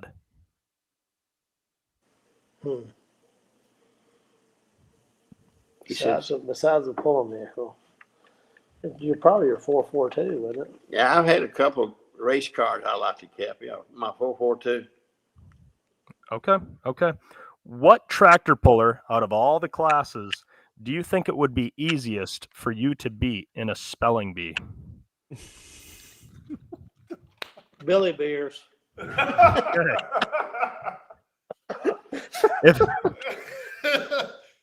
Donnie, if you found a book and you began to read it only to notice that it was a story of your life and you got to the page where it's your current moment in life, would you continue reading the book knowing that you couldn't change the ending?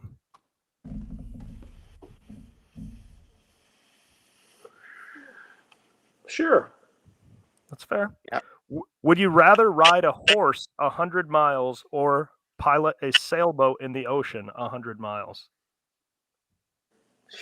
Never done either, but I'd probably rather feel like I'll be safer on a horse than in the ocean, right? I would agree with that. What two-wheel drive puller do you think would make the best tech official? Chris Smith. Okay. And speaking of Chris Smith, he's actually in my next and final question. In a night out at the bar, say for example where Chase is, who do you think would take home more numbers, Tim Messer or Smitty? Oh, definitely Smitty. No question. Yeah, this is theoretical if they were both single, you know. You're correct. Yes, exactly. Yeah, of course. Okay, you're going Smitty on that. I can understand. This is a family show, Tyler.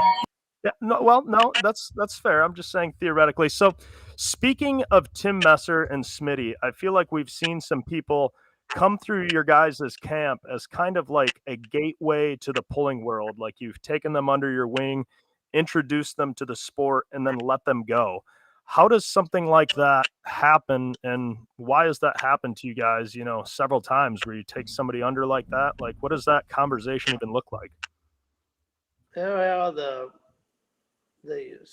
Tim Messer situation, his sister was my wife's college roommate, and he used to come watch us pull at certain venues, and I met him at her wedding, actually, and I invited him to start going with us some if he wanted to come, and he came, and his dad, and they're great people, and we sold him a chassis, and we had the chassis, and he bought the motor, and we ran it together as a team, and kind of did that for a little bit, and then he kind of went on his own because he lives in Tennessee, and went with Bob Barbie, and they've done extremely well, and Smitty, the situation there. Owned the motor, and him and Steve Grouse bought the chassis, and we was all in partners for a while, and then it just kind of, everybody got going good, and he bought us out and went that way, and I've had a lot of fun with both them guys. I mean, they're good people, and it's been a good ride for sure for so far. Do you guys still have the Big Ed red truck? We still got the body. We sold the chassis to John Pickler, fellow used to go with the guys, and he's running it now. He's got it going. He ran it this summer. He's got his old the old Dodge body on it. He sells corn, got corn, a lot of deer corn and stuff. I can't think of it. Yeah, I used to build engines for him. Right. When he bought that last truck that he had. We're gonna put the Big Ed red body up in the rafters there sometime. It just hadn't. How much does that body weigh compared to a fiberglass body?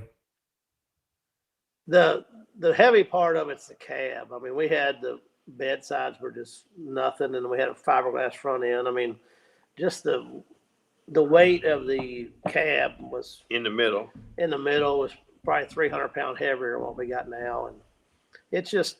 I mean, Big Ed Red was competitive and it could win, but won a PPL championship, did it not? Oh yeah. We were fortunate there. We were lucky in 2019. We won the 2-wheel drive championship with Big Ed Red, and Dad won the tractor with Kentucky in there that year, and that was. And I wasn't driving either one of them. That was really good. Brant drove one and Dad drove one. So, but. The Big Ed Red deal, it's just in today's 2-wheel drive, it's just so competitive, and it's just it wasn't as forgiving. I mean, it's just you got to be able to get you a 7th or 8th when the situation's not right instead of a 14th or 15th. Gotcha. Absolutely. So speaking of all the different trucks you've had, your most recent truck, Donnie, is called the Big Stick. Tell us about the origin of that name. Well, honestly, I hate to give him a lot of credit. He wore me out this summer, but me and Chase were having a few adult beverages one night, and I told him I was getting a new truck, and I asked him about a good name. And you're going to ask a guy that's got shit named the Pile Driver, Vibrator, Foursome, all this shit. Hey, I did it for free too. I always played ball and stuff in school, and in my opinion, you always know who the big sticks are. You always know who the guys that the hitters are. And that's kind of the way I took it. But when Chase gave me that idea, I knew his idea wasn't thinking like that, but that's kind of the direction I went. My daughter won't drive now because of the name. She said, "That's dirty, Dad," but that's just kind of what build her own. Build her own. Wayne, when Donnie came out with the Big Stick, did you think that was some sort of penile reference? Not really. I mean, I just wish he'd put the name on it. Yeah. I mean, I'm about putting the name on the side of it. But it's much like most things. It's hiding underneath the front of the hood there. When you pick up the hood a little bit, you see the Big Stick. Yeah. Absolutely. I love that name. I even saw a T-shirt one time advertised on Facebook, and I think it had a dog on it with a big stick in its mouth, perhaps. Maybe I'm misremembering it. And I couldn't resist buying one and having it shipped to Donnie's house. And then I believe I forgot about it completely. And then somehow I mentioned it to him at the banquet. I'm like, wait a minute, did you ever get a T-shirt? And Donnie's like, you're the one that bought me that? You're like, I've been wondering for so long, who got me that T-shirt? I didn't That's know awesome. where it was good though. It was right after I won last year. I got that T-shirt in the mail, and I still got it around here. My wife don't let me wear it out, but I got it here. So well, she knows that you'll be fighting off the women with your big stick to keep them away. That's awesome. So you guys have been pulling for the utmost long time that you guys have, and it's a question I've always like asking people because I believe in the sport of pulling, not just like going up and down the tracks or being at the pulls. It's a lot of fun and there's a lot of stories to be made, but going up and down the road, there are so many stories that maybe they're mishaps, good things, bad things that have happened going up and down the road. Do each of you have a story maybe you want to tell us? It's a memorable one for you guys about something that's happened to you going to and from an event? I'd say blowing the front tire of going to Wheatland a few years ago. That was. Who was driving? No, he drives. I just ride if I can. But Matty was in the front and he was driving, and I mean, I was laying down, and it was like a bomb went off, and he was standing up driving it, and he kept it out of the medium, and I mean, tore the fender off. We had to get some duct tape out and tape the light back in. I'm sure you were out there, Tyler, when we got there, but it was. Oh yeah. That was quite. We've been very, very fortunate not to have any major accidents and stuff, but that was rough for sure. I didn't know if you had any issues like Adam Bauer did, like you're going down the road and the awning comes out on the trailer and you drive through a phone booth or a toll booth, rip the awning. I've heard about that. They always have some good stories. Yeah, I've heard about people dumping two-wheel drives out onto the road while driving down the road. You've never had that happen? Not yet. I know people that's done that as well. Silliness. Yeah, it's kind of crazy. I think one happened in Henderson. Yeah, it's down that direction, I believe. Yeah. Absolutely. I believe the two-wheel drive class saw a recent rule. I say recent. It was within the last, 6 or 7 years regarding a zip tie for the hitch. And I had heard that Donnie played a role in that. It's been a long time since the two-wheel drive class has seen much of a rule change. Tell us what that rule is all about and how that rule got established, Donnie. Well, it was just something that we thought that was necessary, that after you check your hitch, put a zip tie on it so you can't adjust it anymore. It's been proven that there's been a few that have adjusted it after the drawbar pad, and it just kind of takes that element out of the situation now. But yeah, I had that. I came up with that idea, and I didn't know if it would go anywhere. And some people got behind it, and they put it in, and it's kind of been in there for a little bit. Do you think that we need to just, instead of maybe messing with of course, check it before we run, have a place to check it. But do you believe that we need to weigh and have the hitch checked after we run? Oh, I'll be honest with you. Yeah, I think if you pass tech when it's over, it's all you really need. You don't have to come around and look at it before. I think that's one rule they ought to have right now is put a set of scales out there and you weigh yourself, check your drawbar, but when you come off a track, you check it there, and if it's wrong, you're disqualified. Exactly. I think it would make a little element of entertainment to it. I've always said that you can gamble the weight. So you're in a 7,500 pound modified, and you're got a 3-engine tractor that's going to burn X amount of fuel. Maybe you can gamble that extra weight. Maybe it helps the 4-engine tractors. I don't know. But I say like a mini rod, you can maybe gamble that weight a little bit. You got 30 pounds of fuel that you burn. Maybe you can put 30 more pounds on the nose. But you're going to gamble that. If you don't have such a good run, you get down to the end of the track and you're 10 pounds heavy because there's too much fuel in the tank, you're disqualified. I like the thought of that, but I think we've all been witness to when we pull our tractor on a set of scales and the guy tells us, in our case, 2120, you got to pull 70 off. And we all look at each other and we're like, yep, there's no way that's correct. And what do? We shove the tractor off the scales. He makes sure it's zeroed, and we shove it back on, and he'll go 2060, you're 10 over. And we're like, okay, I can deal with that. So Right. that's the only factor. And I'm not knocking the scale guys. I'm not bringing a better scale to the events. I'm not prepared to, but I feel like the scales every now and then get a little hiccup. And Adam, I'm sure you will agree. I've seen you push your stuff on and off the scales. That just happens. Imagine you just won Saturday night at Bowling Green. You pull your stuff on the scales and they're like, yep, you're 70 over. And you're like, wait a minute, let me push it off and push it back on. They're like, nope, you're over. You're DQ'd. Take it to the trailer.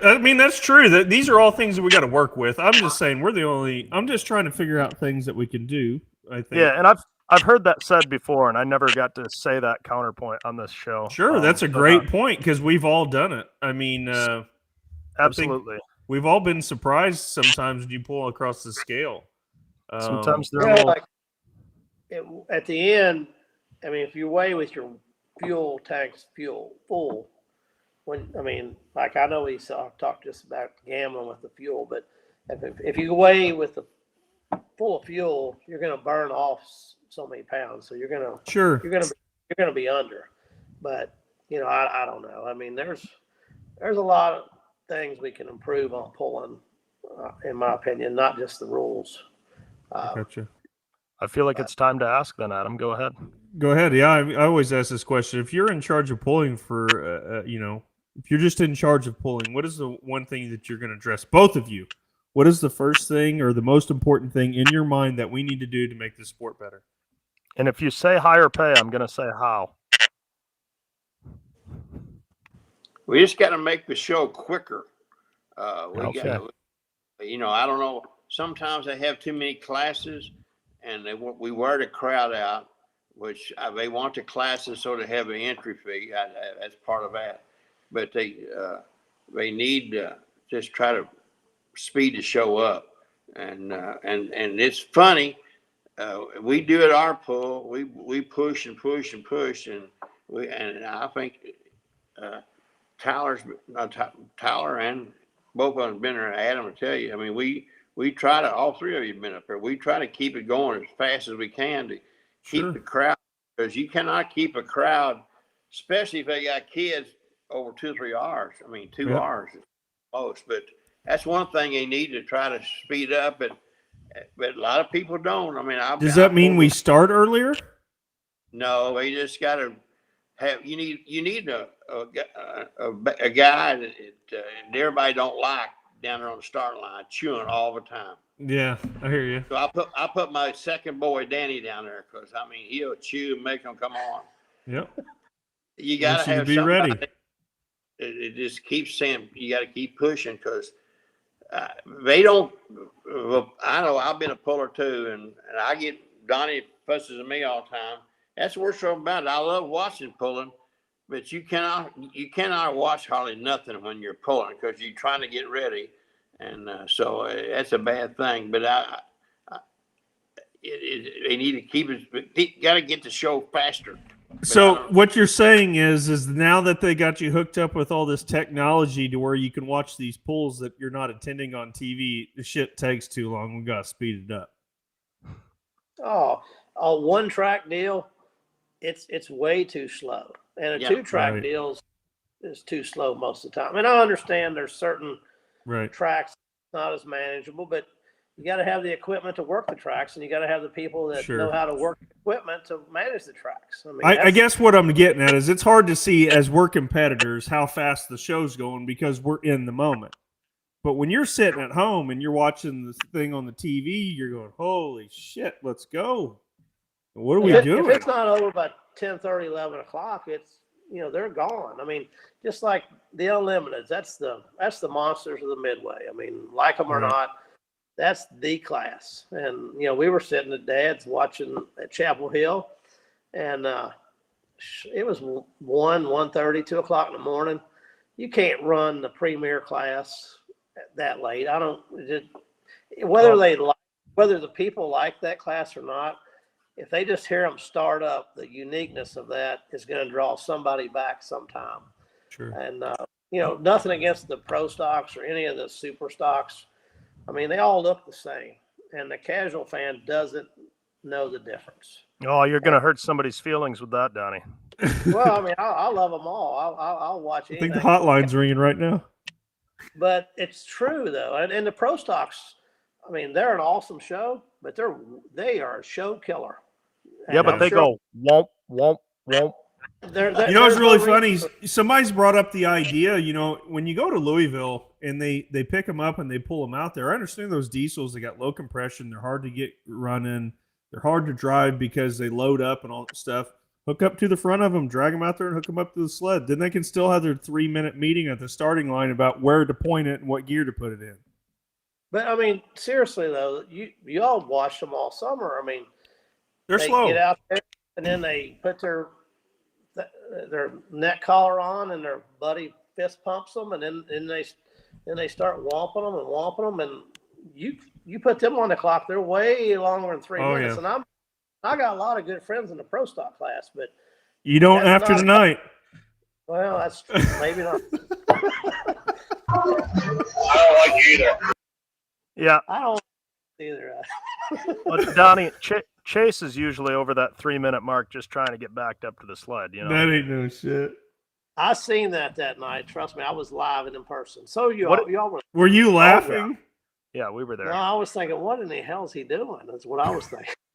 Hey, I was laughing. Hell yeah. Did you think this guy's going to beat us for a championship at that point?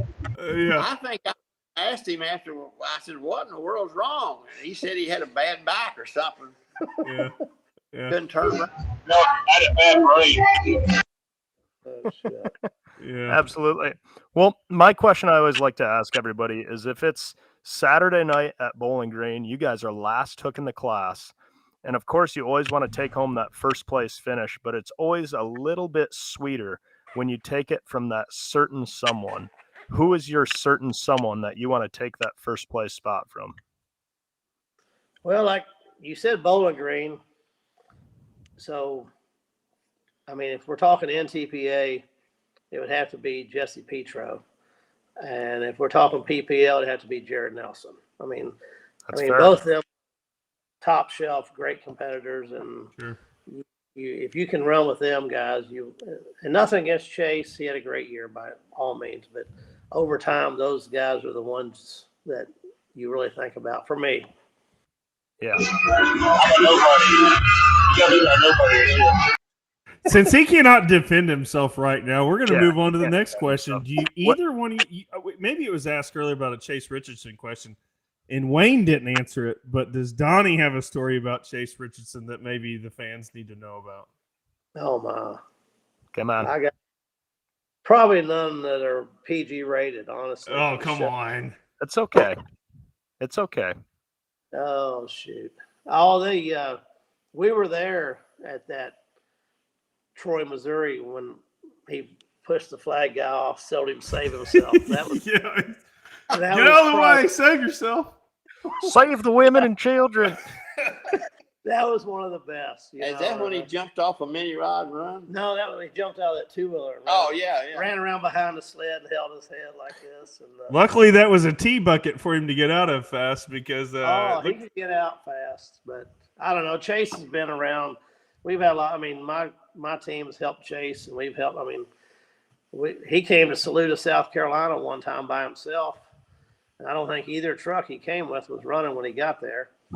And I said, "Where's Steve at?" And they said, "Oh, he's over there working on Chase's stuff." And I went over and see what was going on. He said, I said, "What are you doing?" He said, "I'm trying to get this shit to run so he can get it to the track." And he worked all day on it, didn't he? I mean, probably 8 or 10 hours. And I was on a semi.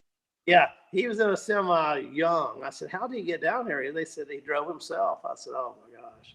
Well, I was going to say, y'all pulling in Kentucky and Tennessee and a lot of those TNT, Mid-South, whatever you want to call it, a lot of state-level events. I mean, you guys ran the ringer, y'all and David and their group for a lot of years. So you've literally seen Chase grow up since he was a little kid. Oh yeah, yeah. David, that's where he cut his teeth too with route pulling. Yep. And it was we've had a lot of good times. I mean, I enjoy pulling. Like I'm excited to go this weekend to Sevierville. I mean, those it don't matter where you pull at. I mean, it's just a different challenge, a different element. I mean, if you think you're too good to go there, here or go there, them guys will give you an education real quick because I mean it's tough everywhere. So is it the competition or is it the people? Oh, both. I mean, you want to be able to adapt. I mean, it's easy to pull on a good track and a good sled and lay the lumber. I mean, when you go somewhere where you got to think about it and take a little power out and move a little weight and drop a little air. I mean, I don't know. It makes you a better puller, in my opinion. I mean, the mod class and what I know about a mini, not like you guys, y'all can pretty much make it stick most places. I mean, some places we try. Some places you got to back it up, but most places, it's a matter who wants to run it hard enough to possibly leave parts on the track and not to win. Yeah. But the truck class is a lot different. It's a lot, it's challenging. It's aggravating because there's way too many of them most of the time, but it's definitely a challenge. Yeah, absolutely. Wayne, we heard from Donnie, but if it's Saturday night at Bowling Green and it can be a past or present competitor, who do you want to take that win from? Who is it that much sweeter when you bump them out of that number one spot? What are you talking about nowadays? 10 years anytime. ago? Any puller throughout your pulling career, it always had to be that much more special when you take that first place spot from them. Who's that puller you want to take that from? Oh, I'd have to be a couple of them. It would be sweet to take it from Bruce Hutchinson. He was a great friend of mine, but he was a fierce competitor, and we fought a lot of hard times back in our younger years. And it'd be Bruce then. Nowadays, I think the two best ones would be is two of them. It'd have to be either the Simons or the Leicester. We're the top right now, that's for sure. Absolutely, absolutely.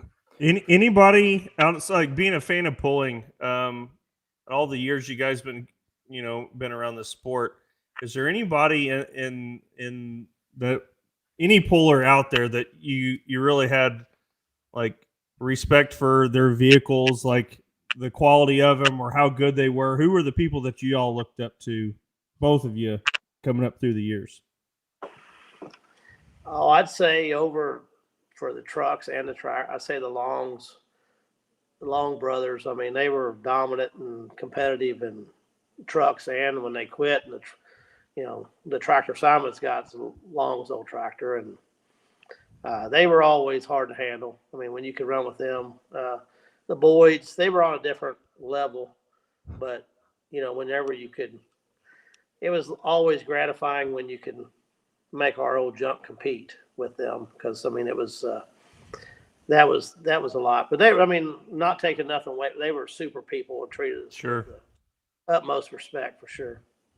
What do you think, Wayne? What do you got there? Oh, I mean, I pulled against so many greats over the years. It's unreal. I mean, like Brucey and Don Harness, and I learned they was way above her time, and I seen like Tim Enger was great, and the Banner brothers. I didn't pull against them much in their class, but I was around them, but there's so many greats. I was really fortunate to be around. Pat Frills, and I think Pat Frills and Freddie Freeman got the most out of what they had of equipment about any puller I know. So. And you're paying it back. You're bringing Pat to the pulls with you. You brought him to the Interley with you. And yes, few pulls outside of it. We've been friends forever, and he when he quit pulling, he sold his tractor overseas, and when he quit, he never did go for a long time, and he finally started going back. And we got Freddie out this last year. Did you? For, first time. He was at Toma. Was he? Yeah. No, shit. No, it was a Farley. We had Mike Stowe. Yeah.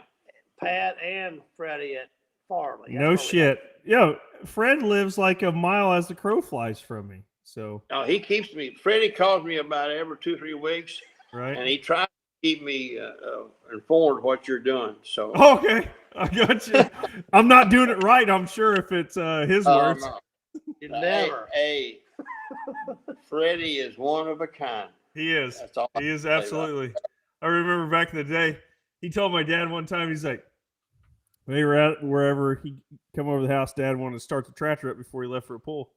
And Dad started up, and he shakes his head. He's like, why the hell you start that thing up? He's like, well, yeah, I just want to make sure, get oil pressure and it goes in and out of gear and everything's good. He's like, it was running when you shut it off, wasn't it? He was like, yeah. I was like, you're taking runs off that motor every time you start it up, boy. I learned a lot of stuff from Fred. He did. He got more out of his equipment than anybody probably could. But I had a lot of respect for that man. But it sounds cool when you start it, especially when you rev it up to like 5,500 like Chase does. Yeah. And we all know who starts it up when we hear Chase start his. No shit. Absolutely, Wayne. Absolutely. So you guys got your shop there. Is it in town? When you guys start, I see you guys firing your rigs up and this stuff. You mostly keep them inside. Do you have like a town ordinance where you can't back them out and rack them off a couple times? We can get them. I mean, we're not in city limits. I mean, we could get them out if we want to. It just our shop's pretty tall and everything. We can. It's a lot cooler when you get to smell it. Yeah. Oh, yeah. It's awful. I've been there. They've got plenty of room inside to fire those puppies up for sure. Right. Donnie, I called you before the show started to let you know about a little segment called Two Truths, One Lie, because Chase never lets our guests know. So this is a segment where you give us 3 statements. 2 of them are truths, and 1 of them is a lie. You present all 3 of them as if they're true, and it's up to us 3 to decide which one is the lie. Are you ready, sir? Yeah, I think so. Okay, hit us with it. I was a volunteer fireman. I've lived in Warsaw my whole life. And I don't remember the last one here, but can't be the truth. It must be the truth.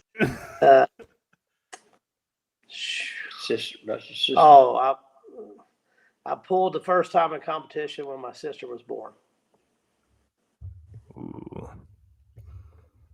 I was going to think the last one was a lie, but the way you got the hint from Wayne, I think the last one is true. I'm going to say you haven't lived in Warsaw your whole life. Adam, what do you think? I could believe that he was pulling whenever his sister was born. The fireman, I don't know. We got a bull rider going on here. I'm going to say the fireman's not true. Yeah, I'm going to have to say there's no way now Donnie Sullivan's a firefighter. All right, Donnie, give it to us. Which one's true or which one's the lie? I haven't always lived in Warsaw. I lived in Florida for 1 year there. So I was a fireman when I was young. I used to enjoy. You know what you wanted to be a fireman for? Was that a women? No, please tell. So he could run fast and turn his 4-ways on and go up a road, chase the fire truck. Yeah, and show off his big hose, right? Yeah, it wouldn't be the big stick, it'd be the big hose. Yeah, I was going to say, no wonder his truck's called Big Stick. It makes sense now, Wayne. Thanks. Absolutely. I love it. Oh, shit. Was it when you were a fireman, Donnie, that you won like a sexiest legs competition? Didn't you take home the trophy of that once? No, that was after the fireman. That was that was a county fair. They roped me into that one night. I was just walking by and they needed some more competitors and I obliged. So that was all right. Yeah. That was all right. Jesus. They call him the fireman. That's his name. That's what Blake Sutherland's letting us know there.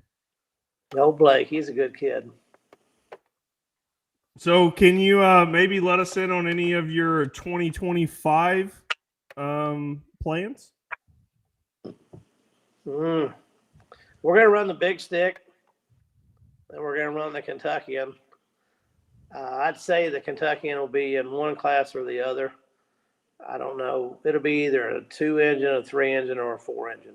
That's about all I can say at this point. It's just too hard to switch in between, probably.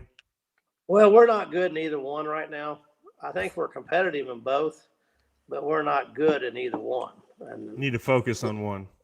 You got to get. I mean, if you're going to run with the ones out front, you got to be ready. And when you're changing motors and changing gears, it just and I mean, we're not getting any younger, so we're just gonna. Last year we ran 2 trucks and a tractor on 2 different complete circuits, and this year we condensed to 1 circuit. So next year we're going to condense to 2 classes. So we're getting slower at this point. Absolutely, absolutely. Before you guys go, Wayne, I've heard you deal out some legendary relationship to people over the many, many years. Do you have any relationship advice to pass on to us 3 or just the general crowd of people that may be listening? Remember, I'm the only one that's married. The other 2 are still finding their way. I tell you what, I sit and look at you, Adam, and think about your wife and your kid, and you really got it going on. Hope so. Now, the other 2 up there, I don't know yet.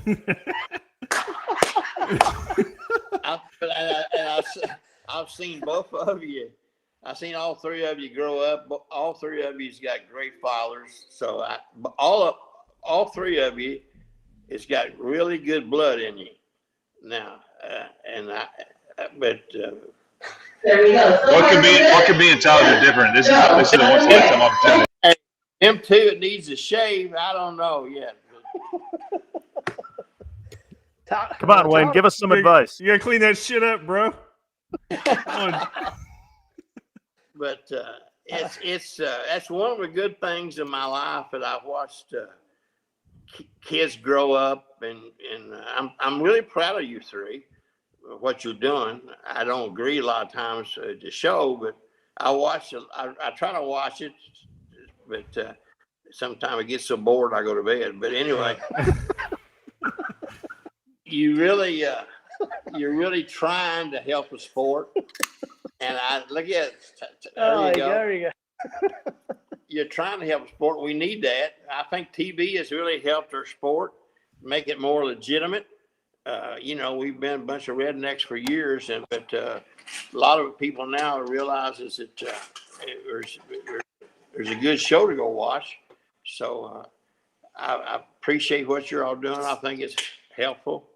And but as far as telling, I want everybody to keep coming out to pulls, because I love watching pulls. I love watching them as much as I do going pulling. Everybody says, "Oh, when you gonna quit driving that thing?"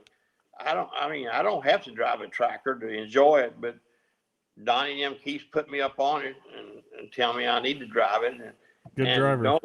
If I start doing bad, don't worry. Be up for that. Tell me. But and I do get chewed out sometimes. But they want to put a kill switch on me like you do a drag racer. So when it starts throwing rods out there and cut the rest of it off. But, yeah, I don't know how many times I've seen you throw some parts out the oil pan. And hey, speaking of that, open. I'm pretty sure there was a pass at Henry, Illinois a few years ago, the 4-engine. I think when it threw the rods out of it, it took off faster. Yes, it did. And they said, "Why didn't you quit?" But I mean, when I kicked that rod out of that motor, that thing just kept going. And they said, "Why didn't you quit?" When you're sitting on one, you can't do that. Yeah, right.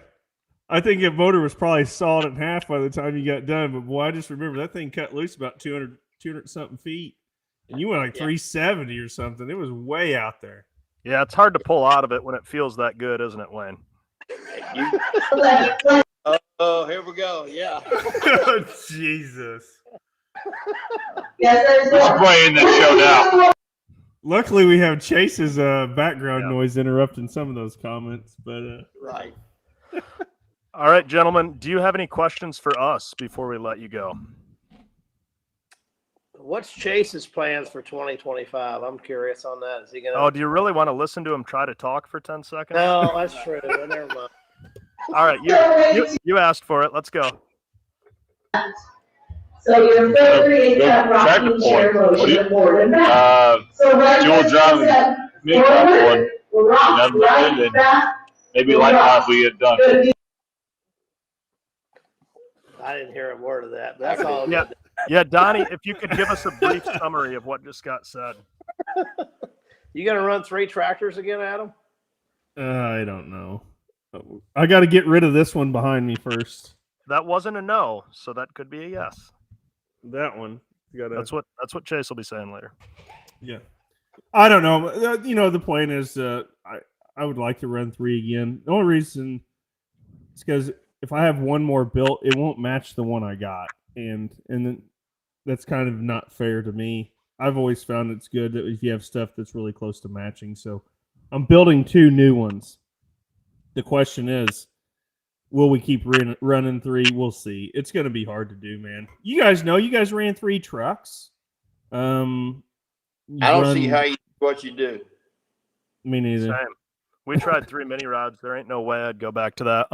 Just to clarify, Chase is telling us he plans to run 2-wheel drive, mini, light mod, and unlimited. So that's Mr. Richardson's plans for next year. He better keep that helper. What's his name? You better keep Donald. That's all I know. Yeah. That's all I know. That's right. Maybe someday they'll buy him a shirt. Yeah. He don't like. The helper is a great name for him. You got line dancing going on. Sorry for the background noise. Line dance. It sounds like they're auctioning something off back here. Did you all hear a quick story on Chase, and I'll leave you alone? Did you all hear? No, that's perfect. Did you hear at Bowling Green a few years ago when y'all were? I'm sure you knew Jamie Noonan was there. Chase's the engine man. Yep. He went by Chase's pit, and his whole crew was running around there doing this and that, and Jamie was handing out T-shirts to all of them, and Donald handed his back. He said, "I don't need that." He said, "I don't need any." He said, "I don't wear a shirt, bud." And Jamie asked Chase where he got these guys. He said, "And when you go to Kentucky, you take what you can get." True story. I love it. Because like some people hand out hats, and not everybody's a hat person, But Right. you think if you're handing out T-shirts, it's like, well, everybody uses a shirt. Imagine handing a man, no doubt shirtless, a free T-shirt, and that guy says, "No, I don't need that. You can take that back." That's true. I have to say, just being around their family as long as we have, me and Chase for as long as I can remember, probably from that 8 to 10-year-old range, we've known each other and hung out and stuff. I absolutely love that bunch of people. They're kind of some of the first guys I go to see at the pools, just because you never know who they're going to bring with them. And, Absolutely. Let me ask you this, Adam. Wouldn't you like to see Donald and Super Dave together?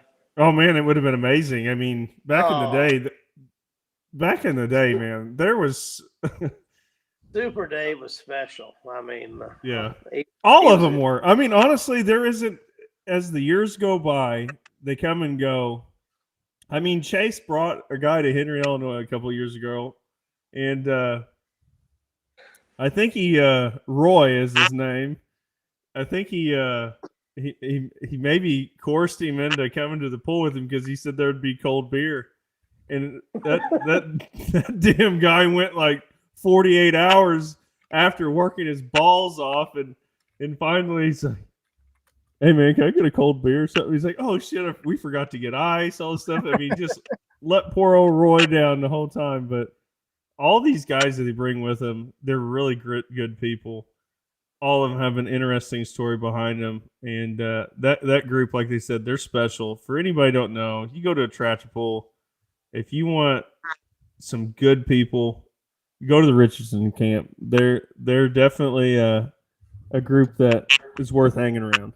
Absolutely. Well, I'm glad you're early hammer tonight saying shit you ever said before in your life. I still didn't hear a damn word he said. Chase doesn't know how to accept a compliment. He finally gets one, and it's too loud to even hear him speak. I guess. All right, That's what makes pulling good, though, is the fact that, there's so many good people, and, you can go to any trailer or any time of day or night and have a good conversation or somebody to hang out with. But go ahead, Tyler. Absolutely. One final question, and I don't know if Wayne will answer it, but I was told to ask him why they would pull a functioning transmission out of a car due to a bad smell. Why would you take a transmission out of a car because of bad smell? You know anything about that? No. I mean, I know if it's automatic, if it stinks, No, I was told this happened in your personal life back in high school. That's been a decade or two ago. I don't decade or two, really? I've tore a lot of transmissions out when I was young. That's for sure. Well, no. I heard that the transmission was fully functional. It was pulled out because of a bad smell, but there was nothing wrong with the transmission.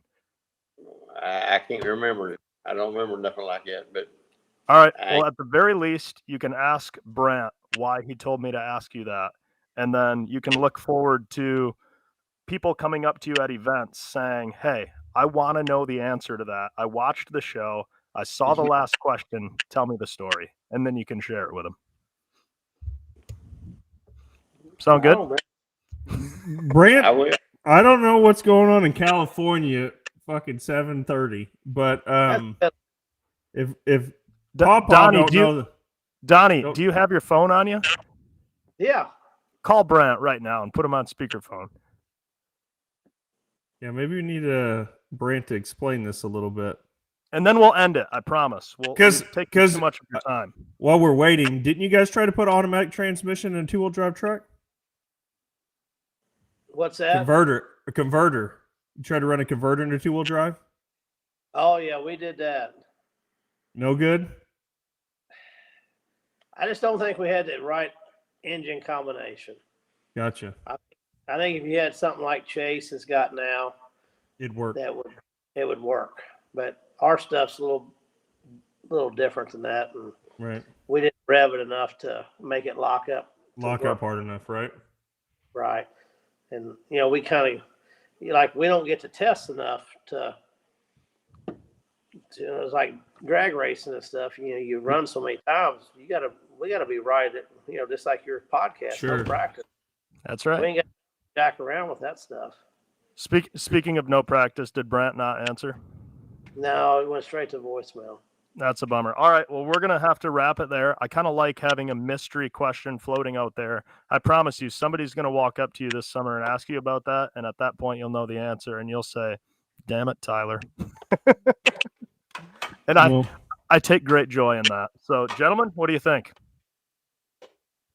We got a lot of dates with Wayne, Donnie. Love you guys. Best in the pulling business. Thank you for coming on. Thank you for having us. Appreciate being here, and anything we can do to help grow pulling, that's where we're at. I'll see all three of you this summer. Next summer. I hope we can get you guys back on here soon. I know that Wayne's a bank full of many more pulling stories that we haven't even tapped into, so hopefully we get into a few more of them stories at some point in time. But I've really enjoyed having you guys on. You guys are some of the patriarchs of the sport. Just glad to have you guys on. Just anybody's listening to this thing, still up listening to me, just to come by our pits where to pull, and I'll be glad to talk to them forever about anything. Absolutely. Cheers, gentlemen. Cheers, everyone. Have a good evening. Donnie, Wayne, thank you. See you soon. All right, sorry, Adam. I got to go to dinner. Sorry for the noise. Won't happen again. I'm trying to figure out what she's saying in the background. If she's giving instructions on how to line dance. It's literally instructions on line dancing. Keep on going. Do y'all hear that? Oh, we hear it loud and clear. I had to perform for 2 hours and they just lost their dancing instructions.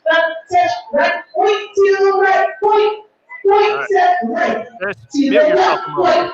Do yourself a favor. right. Hey, love you all on this podcast. I'm on mute. See you in 2 weeks. Yeah. All right, well, I think we needed that. We needed that. My goodness, that was horrible. Well, I'm sure there's only about 2 people listening live, but if there was one storyline lingering in the comments tonight, it was by Mr. Ben Kane about this grudge pull between Chase and Matt Kane. And there's Ben. Chase, are you game to pull for 5,000? Let's quit bumping our gums, and I will set it up. Ben, I think you and Matt in 2 weeks from today need to come on the show. I'm Team Kane. Adam, maybe you're partnering with Chase on this, but I think we talk about Kane's run my engines. Well, I'm just saying. Then maybe we're all on their team. But I think we need to get him on. I think back. Pulling needs more head-to-head grudge racing like this, or grudge pulling, where people are throwing down dollars. I think it's a killer storyline, and I think that'll draw the people in. Chase, I just don't wake up I legitimately can't hear him. Can you hear him, Adam? I couldn't. He goes, all I heard was, I just don't want to wake up tomorrow. That's all I could really make out. He doesn't want to wake up tomorrow. Well, that's terrible. All right. So if you see Matt or Ben Kane in the next 2 weeks, tell them they got to come on the show. We got to break this storyline down and build it up for what it can be. Gentlemen, we suck at goodbyes, but Adam, he's gone. It's time for us to be gone. Yeah, I know. We just can't carry on without Chase. He is the lifeblood of our story. I didn't even really know what to talk about anymore now that he's not on here. So it's been a good night. I hope everybody enjoyed it here in Wayne and Donnie Talk. I hope we got to answer or ask them some questions y'all want to talk about. Remember that we have a voicemail now. Anytime of day you feel like anything that's on your mind, if it's good, bad, ugly, I don't care what it is. 302-272-5360. It's a fan hotline for anybody and their brother to come. Leave us your phone number. We'll try to call you back. Maybe we got some questions on your comments, good or bad. You got a problem with us? Maybe we'll call you up and ask you what's your problem. Could be fun. It could be fun. The whole idea is just create content. If there's a guest that you want to hear, call in and let us know. If there's a topic that you want us to cover, call in and let us know. If there's something that we're doing wrong, call us and let us know. So I hope you guys enjoy the new voicemail. Hopefully we get to your all's messages and we can bring a little bit more entertainment to this. Tyler, it's been fun tonight. I ran out of beer a minute ago, but cheers to you. Cheers. And cheers to Chase. Hope he enjoys Vegas. And we'll see you guys in 2 weeks. Absolutely. To Full Pull Picks. Are you ready to take your passion for tractor pulling to the next level? Let's dive into our new exciting game options. First up, we have Classic Picks. To get started, choose a Classic Picks contest. Now, it's time to pick your champions. Pick 2 vehicles that you believe will end in the top 3. Join the contest, and if both of your selections finish in the top 3 for distance points, fantastic prizes will be awarded. Now, our second game, Head-to-Head. In this thrilling challenge, select one competitor from each head-to-head group. Your goal? Predict which of the picks will pull the furthest distance within their respective group. If both of your head-to-head selections rack up the longest distances, you guessed it, prizes will be awarded. So, are you ready to play? Join us at Full Pull Picks and turn your predictions into prizes. The thrill of competition awaits. Let's see who can pull the furthest.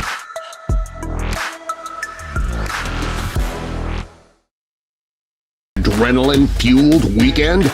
Join us live on October 11th and 12th as Full Pull Live presents the TNT Championship Pull straight from Sevierville, Tennessee. Feel the excitement from the comfort of your living room and catch every thrilling moment of the competition. Subscribe now for just $39.99 per month And don't miss out on the action. Experience the heart-pounding thrill of the TNT Champion Pull with Full Pull Live. That's a wrap. Bye-bye. We hope you enjoyed this episode of the No Practice Podcast. Have a good one. Bye. Stay tuned for the next episode, where we guarantee there still won't be any practice. Bye-bye. Bye-bye.